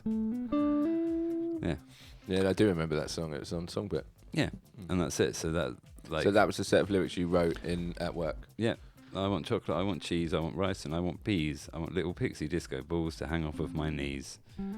Did you, when you got home, Put some pixie and disco Abby balls. read your email, did she make you pixie disco balls for your knees? She didn't. I wish she had. But I want shorter working hours with breaks when I please. Surely everyone wants that. I want kisses from my missus. That was what I was after, really. I was like, I wanted some kissing. And bling ring for my keys. Do you want rings for your keys? Is a bit of crap, isn't it? That's a terrible lyric. I want butterscotch flavoured ice cream. That's true. Stored at 25 degrees. I don't know about that. I think that was just for rhyming purposes. Surely that'd be too warm. It's liquid. Yeah. Warm butterscotch ice cream. I want to swim naked in the dark in a pond of antifreeze. No, I don't want to do that. That's a silly idea. That'd probably burn my skin. So, there you go. That's how the song was. The song was born. That's it. So that is you, just the simple idea of what things do I want that rhyme with each other. Yeah. Yeah. And so called the song I want. Simple as that. Yeah. Yeah, cool, man. Boom. Song. Easy, yeah. It's interesting, like I say, that's one way of doing things, putting lyrics first. I think, like, for me, when I write on my own, so I write mostly on my own when I'm emotionally high, in that you're either got something to you're write ecstatic about, like, or you're down or whatever, like almost the heightened emotions. It's is not when just, I wonder what I want. Yeah, I don't write like I want, at least on my own. So I would write, if whatever my situation is at the current time in life. So a song I like thoroughly remember writing is a song called Chasing the Hour, which actually then got put forward to a band.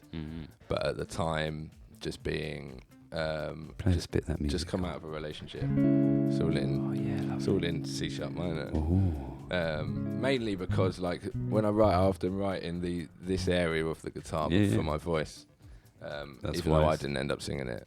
Made it hard for Macy. Yeah. No, he's a much better singer than me, so it was pretty easy. But it was all written essentially in one go, the whole song, which isn't something that often happens. about how I felt.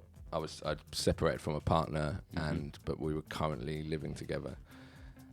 So I wrote a song about, it's called Chasing the Hour, because I'm just literally waiting for time, basically. Nice. And then, so it's... Play us a little bit of it, come on, play us the chorus. I've just got to remember all the riff. way. Time will tell as I'm left chasing the hour. My bottom lip slips as I lose grip of the power.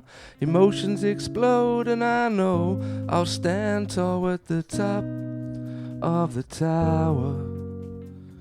That's the first bit of it that I remember. Perfect.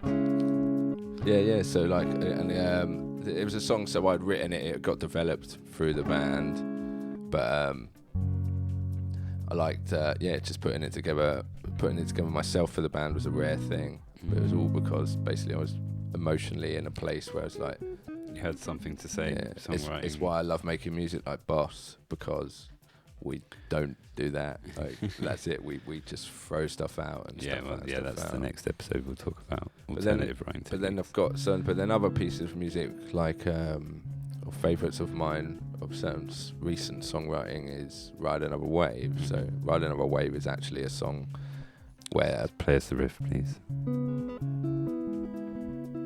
Something like that, innit? Yeah, come on. Play properly. Yeah, that's it. Oh my god,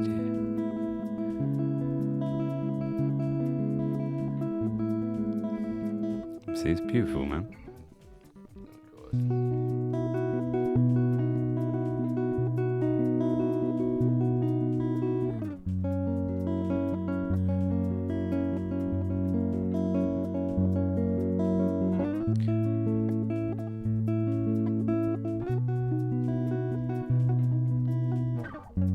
To play. Yeah, but that was gorgeous. That was a piece of music that I'd had written for months and months, and in fact remember playing to you and being like, I've got this piece of guitar that's really like, it's not like super technical, but it's a hard shape to hold, and it hurts my hand quite a lot.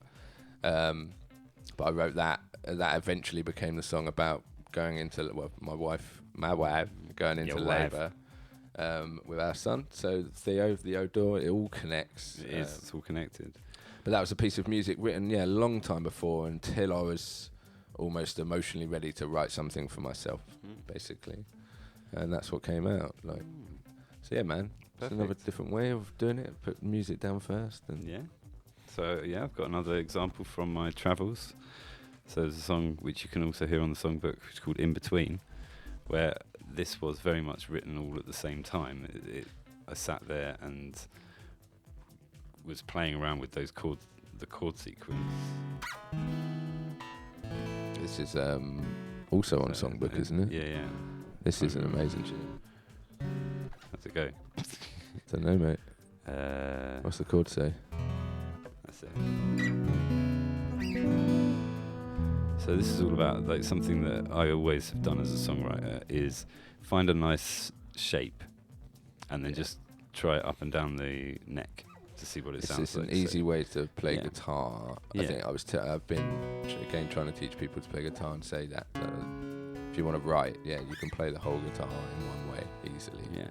So it's basically a lazy A minor, but then with the accented bass note on there. So. Then keeping everything else open. So that's an F, B sharp, C flat. Yeah. So it's a B sus2. It's called. So it's just 3 notes. It's not even having to bar it. It's being lazy. So keep these 2 going. It's got a nice effect though, that leaving the bottom 2 strings open. Yeah, absolutely. It's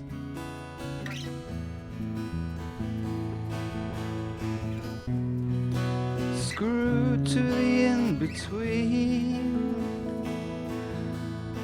gliding on the wings of a dream,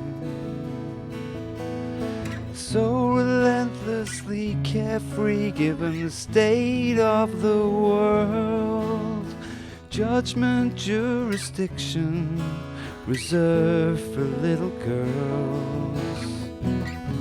One has to take chances That one there.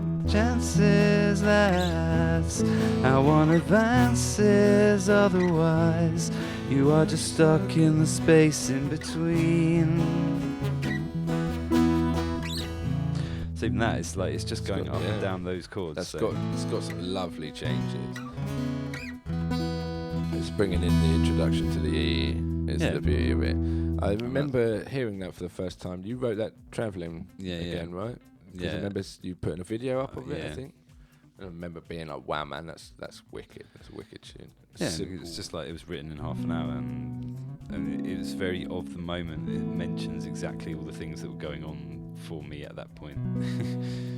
Did you feel like you were just stuck in a place in between? Well, like limbo. Me and Abby were there trying to work out like where to go, how to kind of set ourselves up. We were like, the giddiness of just getting there was starting to wear off. We were like, oh, hang on a minute, like now, what? We're in between, and so that's it. The song reflects that perfectly. So kind of like you were saying, if you've got something to write about, like when in those moments of emotional intensity, there's something that you can say. I think it's it kind of feels you're just bleeding it out. It's a very therapeutic thing. Yeah, writing is very therapeutic. Even if you're super happy or super sad. I mean, it's really effective if you're super sad, because it allows you to reflect on it. That's why it's a good tool for people. I think it's also why lots of songs are about love, because love as a thing like inspires high you to want to express something about it. For a long time, as a writer, I used to kind of almost forbid myself from writing about love, because like that's what everybody writes about. So I want to make sure that I don't write about that and write about other things. And it wasn't actually until I was with Abby that I was like, oh, I really want to write about love now. I feel like I've got my own take on it, something that I can say about it. Of which I've got several song examples. But one of the first things that happened once we kind of settled down a little bit in Holland, or in the Netherlands, was that I started to get these opportunities to sit and write and play guitar for several hours without anybody around, just on my own. Yeah, and it led to me developing this kind of finger picking technique that I use a lot, where I like try and catch extra strings with the fingers, so it sounds like more than one guitar.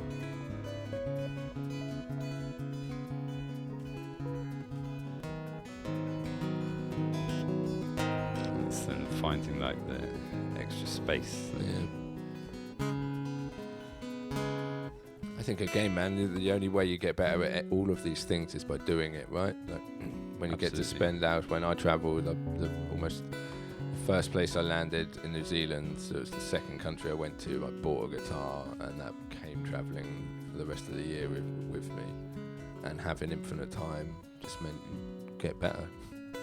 It's great. Yeah. Well, that's it. You're focusing on trying to make something nice. So this is the riff that I spent several hours writing, and I'm pretty sure when I first played it to somebody, it was like 1,000,000 times faster than this.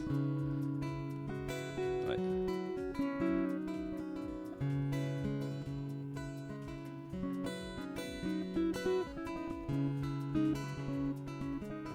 it found it kind of nice groove.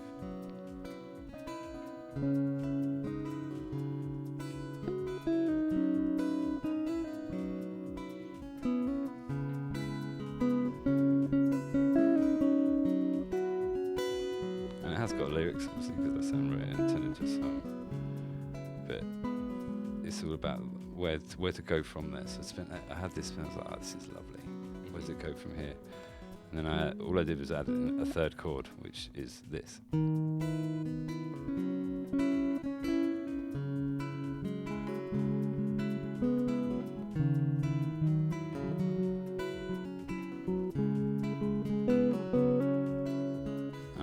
I would have spent a long time trying out all the other notes to find which was the right one before settling on that.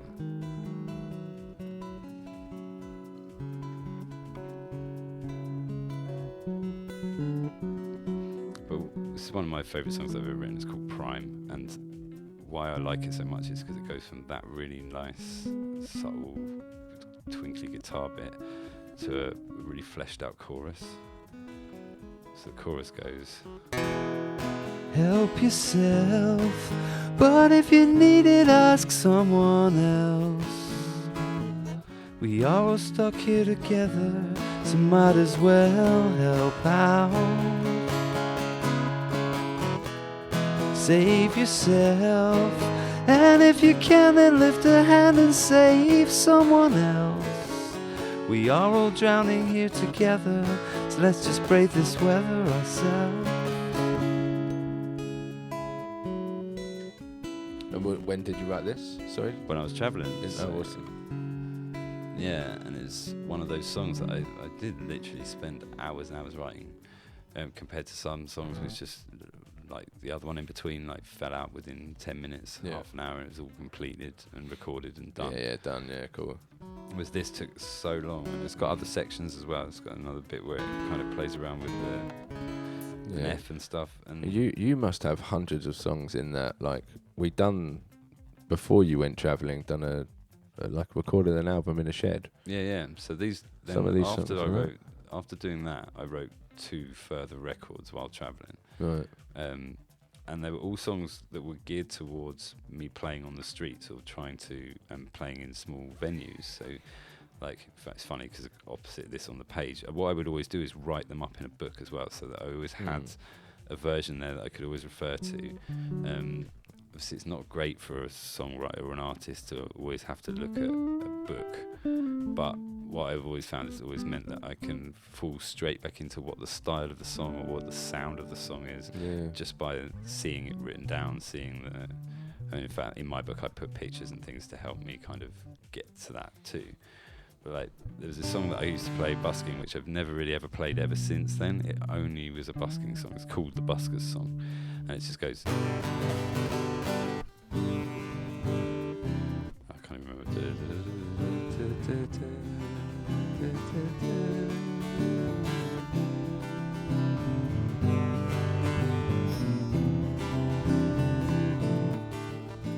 That's it.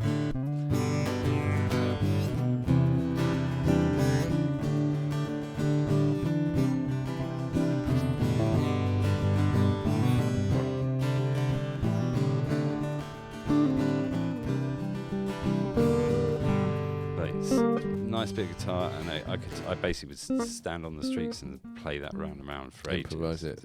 Improvise. Yeah, kind of. I did even write lyrics for it, and the chorus goes la la la la la la la la la la la la la la la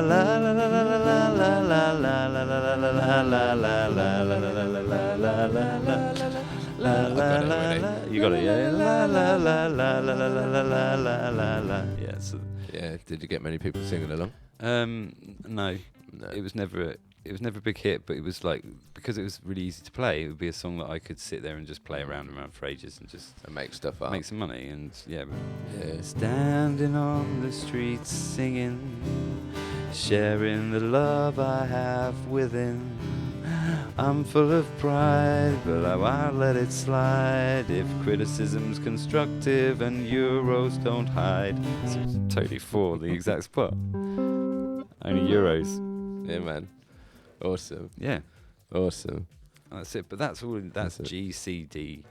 Like, as far as songwriting 101's concerned, they're probably the chords you want to use to write your early songs, because they're really bright, they're big, and they've got a lovely set of things to them. In fact, my busking song, so you can reference Mr. Paul Simon, is the song I would always open with when I was busking, travelling, whenever I've done gigs and things, often on my own. I'll always open with You Can Call Me Al, which is all in that. It's all just in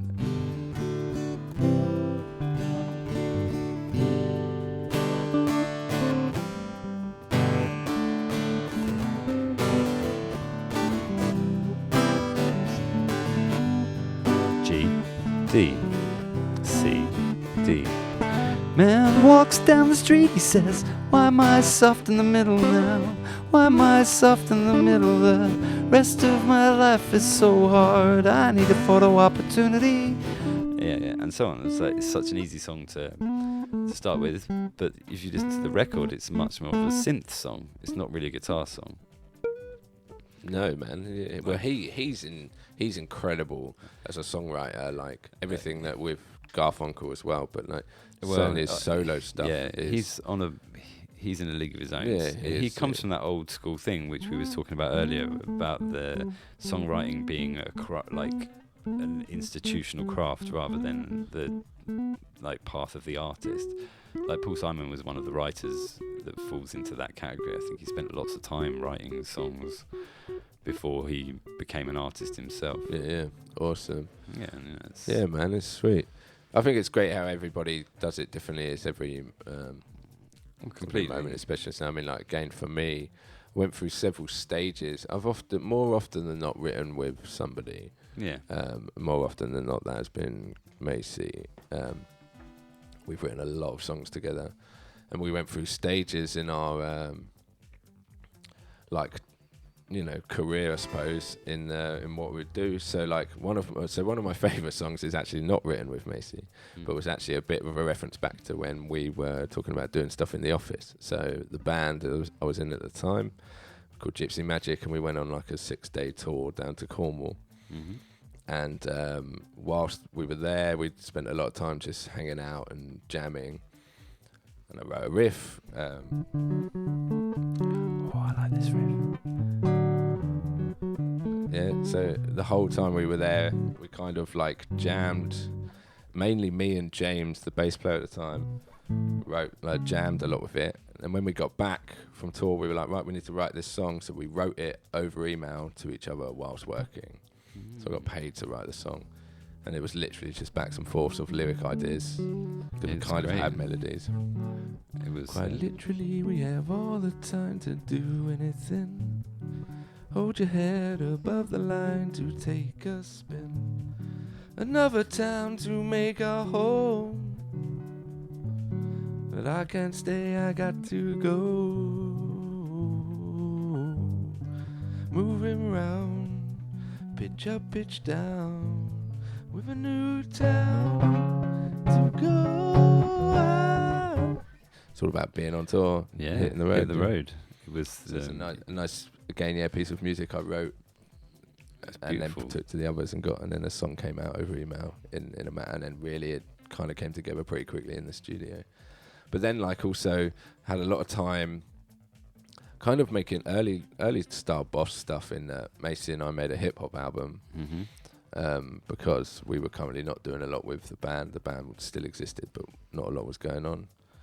So get to sit in, try and write hip hop, which is interesting on an electric guitar, especially as I'm not a rapper. But give rapping a go every once in a while because it's fun. Give it a go. And we wrote, I wrote this great riff.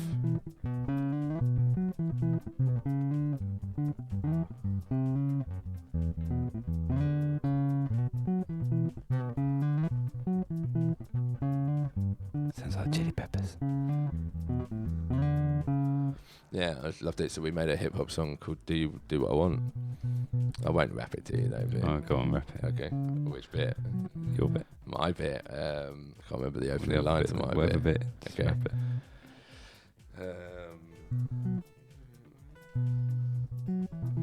I can't really remember it. That's embarrassing. It's just a makeup of my chemistry. I am the way I am because I wanna be. It's really hard to rap and play this riff at the same time. Is that why you're testing me? Yeah. Don't worry, I will just make it up. It went a bit like this and then maybe some other stuff. Then we dropped to the G and then we played a little E and then the chorus kind of went. I do what I want. I do it my way. I do what I want because I let me. Genius. Awesome. Made a hip hop song. Made a hip hop album. Mm-hmm. Basically sitting playing guitar but also messing around with things like bass and synths and writing songs in different ways rather than always just getting the hook or whatever. Yeah, but the important thing being that you've got the music and the words, isn't it? That's when you're constructing songs, like it's the building of those two things. So as you've just clearly demonstrated that you're really skilled at the guitar and coming up with those riffs, like you're not often building around chords structures. They're built around more complicated riffs. Yeah, riffs. which are it's often more memorable than chord sequences, which... It's why I think I don't write so much on my own, because playing some of the guitar bits I try and write, and singing is difficult at the same time. Yeah, man. Written, these are that's just a few examples of mine, really, that I've done a lot of, and you just got to keep trying to write, I'm excited for this next stage for you and I, because I have no idea what's going to happen. It's going to be awesome. Yeah, completely. So something else I did while I was travelling, so again, as we've kind of shown in our different approaches, like I was trying to find a different way to do something with the guitar. So a capo is a great way for you to be able to play open chord sequences anywhere higher and give them a higher bent. But something I think I must have seen a video of somebody do it, or I saw somebody do it at open mic night or something, is actually just putting the capo over the bottom 5 strings and leaving the bass as an E. Which means that you have this different kind of, you can have that bassy E sound. And in fact, there's one of the songs that made it into Improv 2, which is called Pinata of Troy. It's doing that on the 9th, I think. Is that one? It makes it sound like your guitar's a heart as well as a guitar.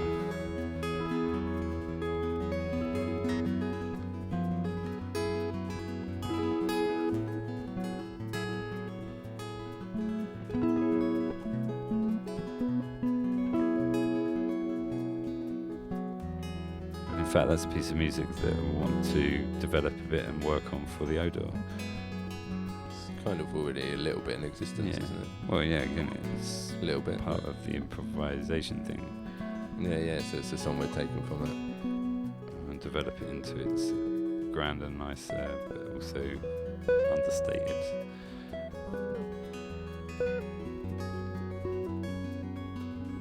But yeah, anyway, so that's an example of that technique. But when I was travelling, it was the first time I ever did it on a song called Old Private Familiar. While I was staying in Utrecht, we were living with this guy who was, I think he was in his 60s. He was this American guy who'd retired, and he was a blues guitarist. He was called Robert Fongster. He was called the Fongster. And The Fongster. It's a cool He was name. amazing. He's He's a a cool total dude. He can be found online. He's an amazing player. And so I remember having this big long discussion with him about like the importance of the history of music, because he had several songs in his repertoire which were these beautiful blues old classics, and they had a feeling not like what you're used to. It always spun me out hearing some of these songs. I was like, oh, these are really interesting and deep. And he inspired me to write this song called Old Private Familiar, which I utilised that open E string thing for. I think it's also in 6/8 if I remember correctly.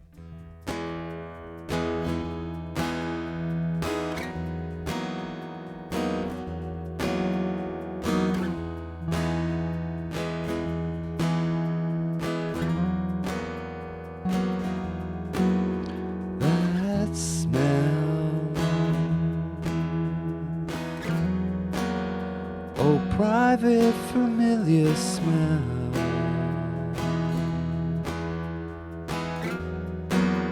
when it was all working out well,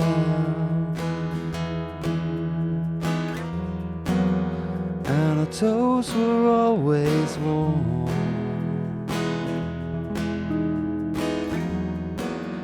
Our heart filled up with song.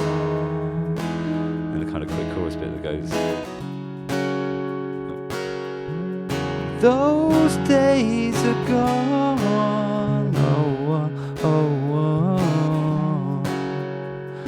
We must soldier on.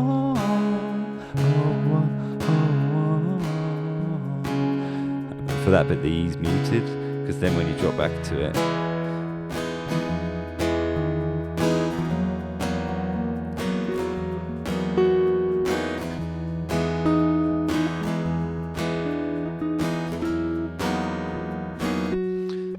again, an example of sitting there and coming up with that piece of music and then kind of writing the lyrics afterwards to reflect it. If you're doing it the other way around and you're writing music to a set of pre-existing lyrics, you usually have to kind of adjust your music to fit. You do, yeah. You also, I think, naturally, if you're maybe not, but if I write poetry, then I always put a melody to it. Yeah. Or more often than not, I've got an idea for a melody, so your music is kind of restricted because you've already got a melody. Yeah. Yeah, I think we've covered a whole bunch of stuff there, haven't we? Yeah. Hopefully that's helpful, just the bits and pieces of what we've done as songwriters. And we've still got this song that we wrote together here to listen to. We should check back in on those guys, shouldn't we? Should go and see what they're doing. How you getting on, guys? Young less whippersnappery than the previous whippersnappers.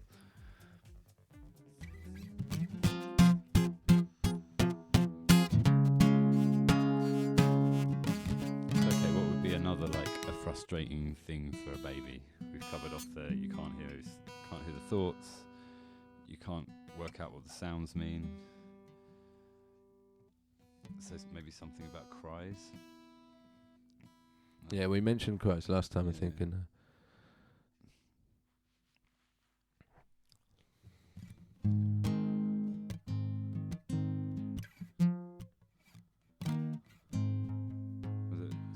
Why do my cries surprise?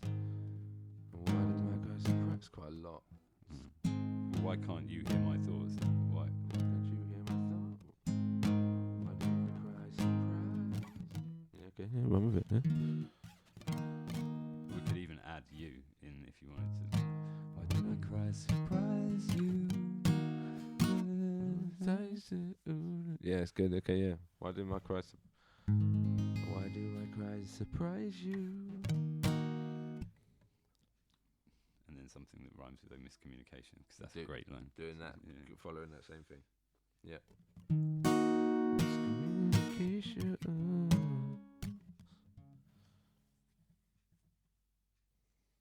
Why do my cries surprise you?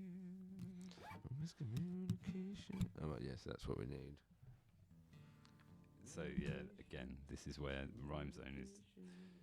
Nation is basically the best word for rhyming so many words, to the point that when we were doing our previous podcast, Products of Monkey Love, we had a song called Rhyme Nation, where I just typed the word nation in, and literally the lyrics were me reading out all of them. 2 syllables. Oh yeah, I remember that song. Asian, Cation, Haitian, Hiation, Ration, Station, Thracian. Anyway, we're going to turn it into a dance banger now, though. 3 syllables. Yeah. Calcination and calculation, calibration and cancellation, cannulation, capitalization, and captivation and carbonation. That's all the C's. Yeah, nice work. Lots of C's. Smashed it. New song. Anyway, yeah, so why do my cries surprise you? Yeah. So a nice word there is estimation, or let me go to more syllables, because it will be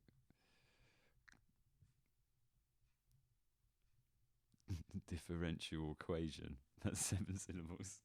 What was the first one you said? Explanation? No. I can't remember. We recorded it. I said it. Yeah. Exploration is good. Exploration is good. Tax evasion. Okay. I'm not sure what would cone. Yeah. Makes sense. Oh my god, it goes up to 23 syllables. There's a 23 syllable rhyme. Go on. Asian, which is United Nations Educational, Scientific and Cultural Organization. There's a one word. Why do you my cries surprise you? United Nations Educational, Scientific and Cultural Organization. It's terrible, 2 man. syllables. It's terrible. How about just a 16 syllable? That's the next one down. Yeah, we don't need it. Well, let's International just- Civil Aviation Organization. Organization is clearly the word that they like ending stuff on. Operation, that's quite good. Yeah, exploration, operation. It's like the thing is that's the most of the line. Yeah, why do my cries Surprise you. Oh. It's during exploration, or like the other word that you're going to put in it is trying to just tie it in, really. You know. Explanation we've already used. We've already used explanation. We've already used frustration, and humiliation, and communication. So, they're the words we need to avoid. Right. So there's 4 of them. I was only thinking there was 2. Okay. Yeah. So exploration, communication, explanation. Sorry, communication. Frustration and humiliation. Okay, that's fine. But again, this has got to surprise you. I'll go back to less syllables. I got too carried away. Go back down. Surprise you.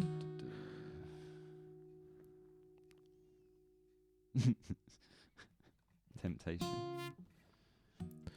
Nice. Temptation's good. Why do my cries Surprise you. Sweet temptation. Doesn't it again? It's like this is it. The word's got to make sense with something very small in front of it.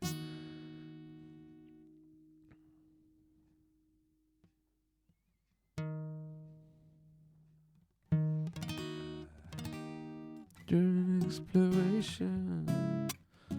Negotiation. That's quite good. Quite surprise you. It's a negotiation. That's great.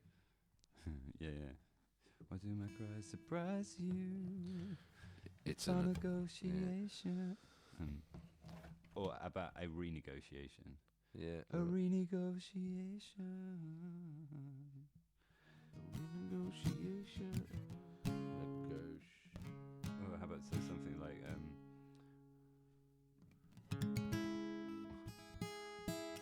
with all myself I try to. So like Love it. with all myself I Negotiation. With all myself, I try to. Yeah. Right, okay, cool. It's got a rhyme with Asian. Yeah. Yeah, cool. Did my cry surprise you? A renegotiation. With all myself, I try to express da da da da. With all myself, I try to. happy. What's a positive Asian be rhyme? in this situation, like so. Yeah, nice. It's good. With all So I myself, try to be in the situation. Yeah. Love it. Do we want to? Is it worth covering off like pain, as in like not just frustration, but like almost I don't. As a baby, you don't know what your feelings mean, so everything's all working it out, isn't it? Everything's your expression of that. Yeah. Theo's expressions of things help determine how you and Dre respond to him. Like, so in that way that often when a kid hurts themselves, for a moment they go, until there's like the thing It's the hits their reaction. brain. It's the reaction, yeah. Ow, that's not right. Yeah. Normally my lip doesn't feel like that. Mm. Normally my arm doesn't feel like that. So Yeah, of course. There's also a lot into saying the reaction of parents or others. Like, I think if you react badly, then your child will react badly. Whereas if you're very calm, you see, let them assess it exactly. Like, work it out. Are you actually in pain or are you okay? Yeah. Sometimes it's just like, oh, I'm fine. You know. So Maybe even like having it as an existential question, like are these pains real? Like,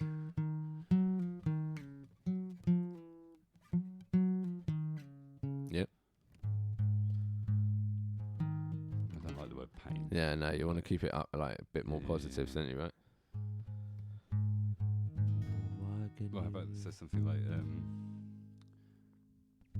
maybe actually change it from the white and have it as like How? Does the world still exist? When I'm in suspended animation or something like that. Yeah, nice. Okay. Does the world still exist? Suspended animation. So could it be, does it all exist rather than specifically the world? Yeah, does it all still exist? Does it all still exist? Suspended animation. Yeah, it's cool. I like it. I'm just going to improvise you a little song quick.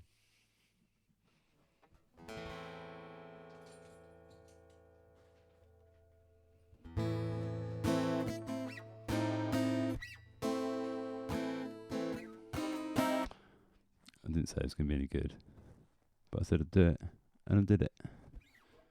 Oh yeah, it doesn't sound good.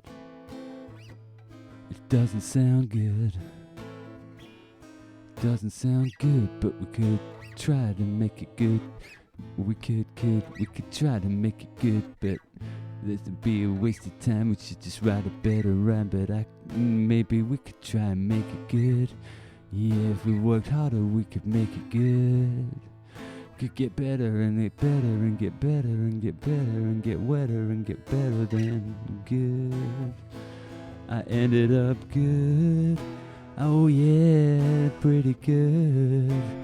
Everything's going good. Everything's going good. Everything's going good. Oh no, that's not so now good. it's not. Not so good. Back to good. Semi-good, semi-good.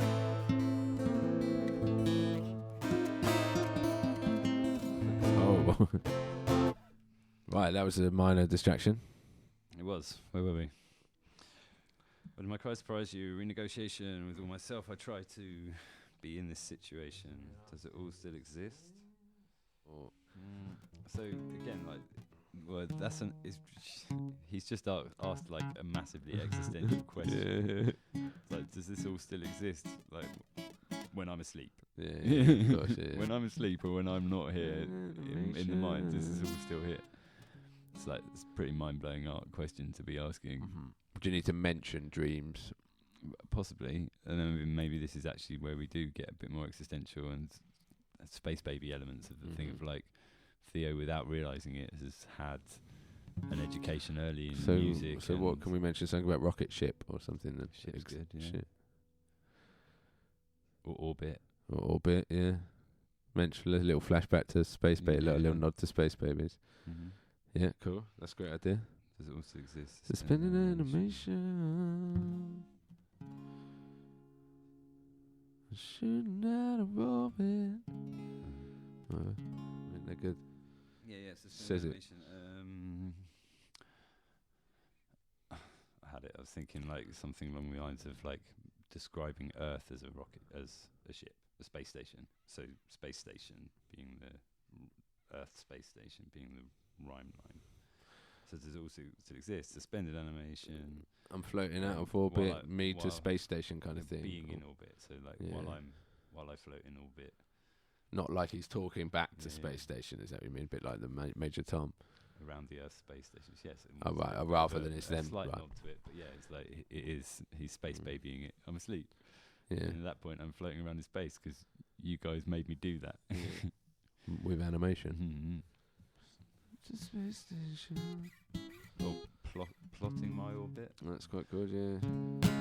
Plotting my orbit Around Earth space station, rah rah rah rah to say. but make that be about flying. Hard to see. Hard to steer. These controls are just made of cardboard. What the hell am I meant to fly this? Rather hard to steer. But thankfully you've got Greg Kinnear.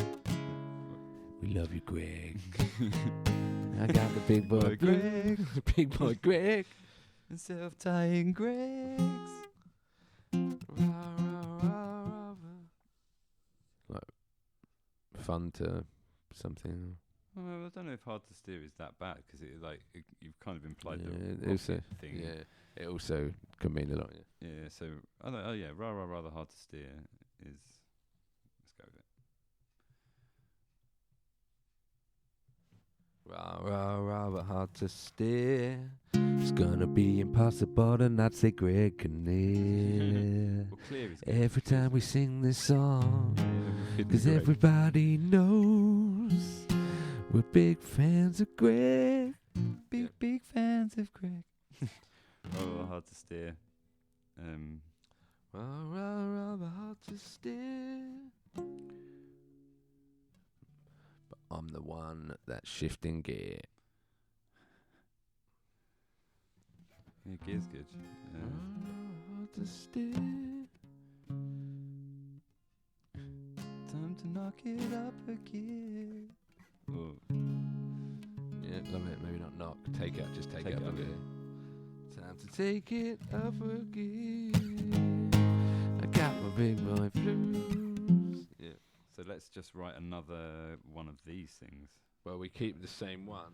Yeah, so we do for that one. So then after that, after the second chorus, We want another one. you should have one that goes down into the middle H. Yeah, so we'll kind of maybe talk about doing like an instrumental solo-y thing. And then it drops down to the yeah. But I think we should have it where it kind of like you keep the energy through that part, and then Yeah. you have a big Rather hard to say. I'm gonna say it anyway. and then drop completely out to just vocals for that.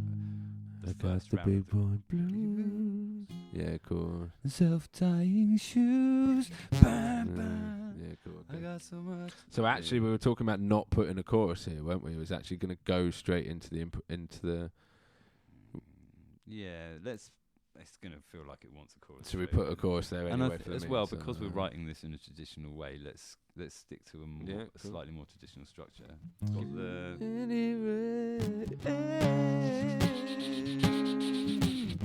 out to just the maybe big boy blues. Yeah, cool. We'll work out a job. Well, maybe have it for a couple of lines of just the Yeah. voices, because or maybe it I has got blues the in there big and stuff, so boy it's got blues, self-tying shoes. I got so much to love living in my groove, and even more to prove. Yeah, it could happen at any moment, couldn't it? Okay, cool. So you Okay. just want one more of them then. Yeah. So it's kind of going to go chorus, like solo instrumental section. Yeah. Which will be over a chorus. Okay. Chorus chords. I wonder again if you actually have the second chorus and then you have the solo over the verses, because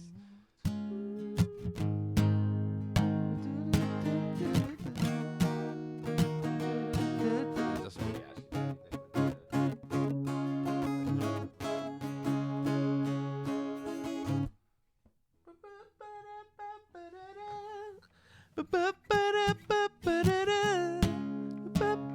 With trombones and shit. because that's the part of it that makes the most out of just C sharp to C minor. Still. And then you can then make the rah rah rah the part. Keep with the rah rah, yeah. Yeah, rah rah's good. It's a bit of a staple of the song now. People will probably refer to it as the rah rah song. Rah rah. That was kind of rah rah. Theo does like saying rah rah. Rah rah rah rah I rah. could confidently say we could get him to say rah rah on a microphone, Rah rah. because I'll just say to him, mate, Say so rah rah. what does a lion do? He'll go rah He'll rah. go rah rah. Perfect. So we'll get him to You record can it. get him to say renegotiation. You could try. So it's hilarious, man. So like he is now well into books. He loves sitting and reading. Nice. So, but he goes for difficult, or at least when he's like expressing himself through noise, he goes for difficult things. So you're sitting there with a page, right? And it's got a car and a plane and a train, and you're going car, plane, train, and you go ambulance, and he goes, You're like, what are you doing? Why are you picking the hard one, man? Like, just pick one of the easy ones. Tractor. You're like, mate, what are you doing? Come on. There's bike there. Bike, easy. It's hilarious. Have like a rough. Should we rough demo it? Okay, time rough demo. Take one. Are you just gonna sing? I'll sing it and you I'll play. play guitar. We haven't kind of got an intro yet, so I'll just play.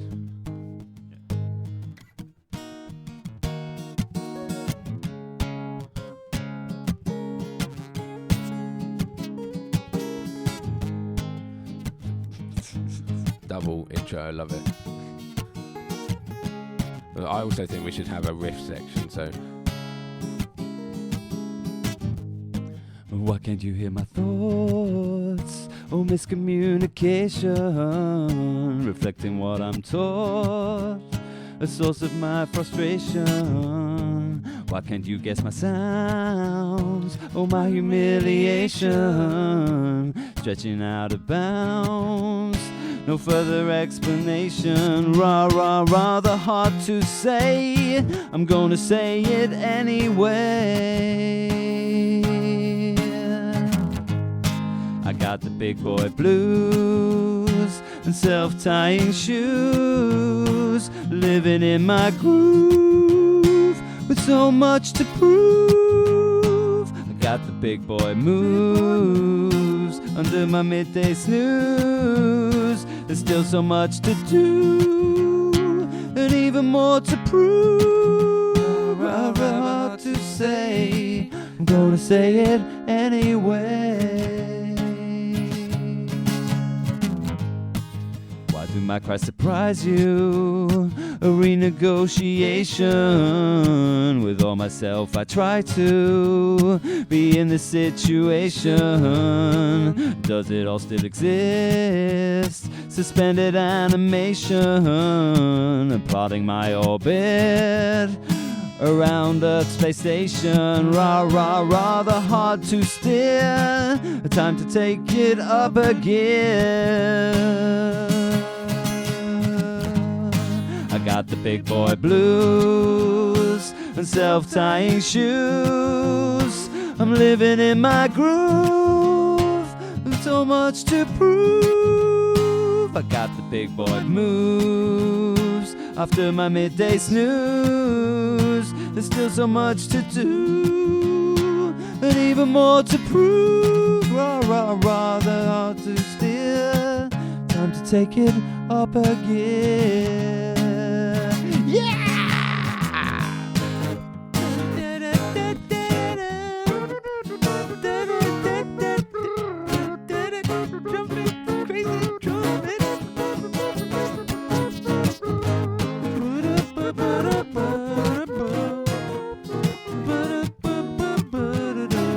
That was totally my fault. Rather seize the day. I'm gonna do it anyway. I got the big boy blues and self-tying shoes. I'm living in my groove with so much to prove. I got the big boy blues after my midday snooze. There's still so much to do and even more to prove. Even more to prove.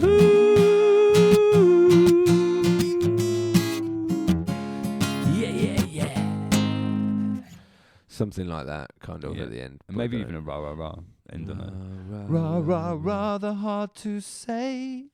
I'm gonna say it. Oh, yeah, nice. Rather hard to say. Well, hard to sing. Rather hard to sing. Just clear your throat. Cool. How was it? How long was it? Well, that was 4 minutes, but that included like a little bit of us. Cool. That's all right. 4 minutes is great. All right. Cool, man. Well, there we Yeah, go. done. First song we've written together. Let's have games on for that. Games on. Shall we have well, let's take a break and, well, stop. Yeah, Why we're don't you done. take a break That's and it. That stop? is the song Cool. in the bag. It's ready for demo. Yeah, These are loose. Yeah, very loosey-goosey loose. Yeah, demo there. Jesus Christ, yeah. But check back in the next episode. Yeah, well, see. no, it won't be No, the next it won't be that episode. one. Will it? It'll be the one after that Be when we soon. do demos. We should stop talking and let the other two talk. Okay, you guys, back to you in the same place we are right now, but in the future. Thanks. Thanks, Bye. God. Oh God, Bye. they just don't shut up, do they? Young wicker Old Wicker Men snappers. They've snapped up all the copies of Wicker Man on DVD. Not the Nicolas Cage one, the original Edward Woodward one.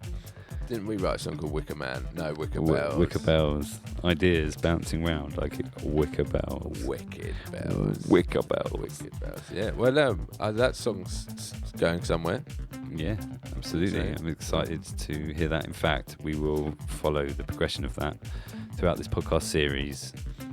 So what's next for that song then? I guess that song is now one of the 3 songs that you're going to follow through in the follow-up episode to this, which is going to be alternative writing techniques. We will introduce 2 other songs into the mix that you're going to follow through. How we would write something in a different way. As far as the traditional writing technique, Even More to Prove is the song you're going to watch. So it will get demoed, and then it will get recorded properly, and then it will get mixed and mastered. Got some ideas where you think it will go? Well, I think even from listening to that when we were putting it together, it's going to hopefully be quite a big song, much bigger and more bombastic than that acoustic version we just kind of played. Yeah, we're imagining it quite big, right? I think so. Yeah, wicked. I'm excited to hear where it goes. And then we'll have another 2. So another 2 alternative way of writing songs to follow as well. So I guess it's not really spoiling it. So coming up in part 3 of this series of making of an album is going to be alternative writing techniques. Yeah. So in this one we've covered off traditional writing techniques for you, and in the other one we're going to talk about other writing techniques that we've learned. We'll also talk about other people's writing techniques, but we're mainly going to focus on the 2 that we ourselves we've developed. used, isn't it? Yeah, which is improvisation, and then Improv Squared, which is what we're currently doing. What the first song you heard on this very podcast, Astral Underwear, was done Improv Squared style. Yeah. So just explain Improv Squared being that where we improvise something and then overdub. Yeah. So it's improvised layering. Yeah, basically. In fact, our next episode is going to be a step away from this special presentation. It's going to be an Improv Squared album episode called Petit Champignon de Lumière. Yeah. Well pronounced. Thank you very much. Yeah. When's that coming out? That's going to be out 1st of April. Yeah. Awesome. And in fact, that's already got on the last 2 singles from the intro episode, Faded Memories and Ensemble Story. Yeah. And it's also got Astral Underwear and Forever Bruised, which is the song you're going to hear right at the end. Yeah. And so we feel like appropriately to close out this episode, we've got our song Forever Bruised, which was a set of a poem written by our friend Dana Howcroft, and she gave it to us, and we wrote the music to go with it, and we kept it very acoustic and raw, which is why it's not doesn't really fall into the Improv Squared thing, because we didn't layer any extra music over the top of it. It's a very acoustic-y, mellow, poignant song. And it's just one take, isn't it? Yeah. It's pressing record and seeing what came out of it. Yeah. It's a beautiful song. Yeah. So thanks for listening to us. Yeah. Let's talk about writing and stuff. Like, hope you've been helpful and you've gained some insight into the process of writing music. Yeah, these are our styles and techniques. Use them if you want to. I hope to see you next time for the next episode of this. We'll come back for Improv Squared. Yeah, Improv Squared next month will be great. Also, reviews are great. And reviews and subscribe's great. And we've got loads of stars on Spotify at the moment. That's great. So keep giving us the 5 stars. That's awesome. Give us 6 stars if you can. You can't give us. You can only give us 5. Go and buy an extra star. Post it to us. Email us a star. You can email us a star. We know you mean 6 stars. CosmicBos@gmail.com. It's just the 1 S on Boss. Yeah. And or you can see us on Twitter and Instagram, and Facebook, and all the usual jazz. Yeah. TikTok. Yeah, cool. Mate, it's been wicked. It has. Thanks, guys. And thanks, guys. You're thanking me and yourself. Yeah. Wicked. Yeah. Cool. Well, and the 1920s voice has been really quiet this episode. Yeah. Well, we answered his question. So I am busy with Cilla Black at the moment. Right, cool, man. That answers a lot of questions. It sure does. She is wild. Oh, she is wild. That's Well, you were Cilla. busy, man. Like, why are you listening to us then if you're busy? Well, if they just got on in the background maybe while they We're on in wonder their what they're up to. What are you guys doing? Nothing, apparently. Nothing. Cool. Okay. Okay, well, that's Anyway. fine. Well, yeah, well, mate, thank you. It's been lovely to chat. Yes. Next month, Improv Squared album. Following month, writing part 2. Yeah. See you all soon. Yeah. Peace and love. This is Forever Bruised.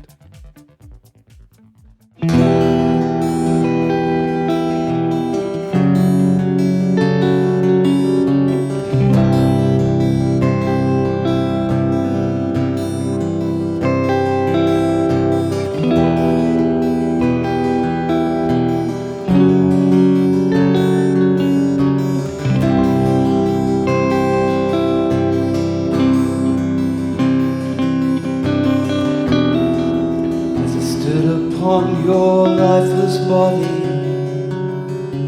my hands began to shake. I tried to bring you back towards a life you said was fake. I cried until my eyes stung. The sickness turned to fear,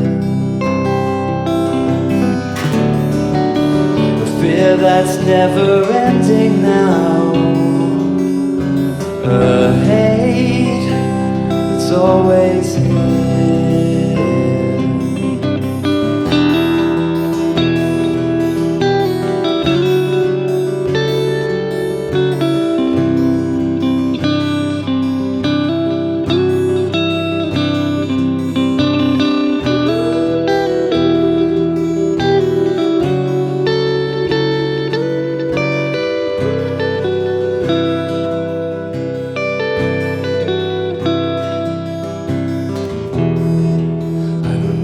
Sitting nervously,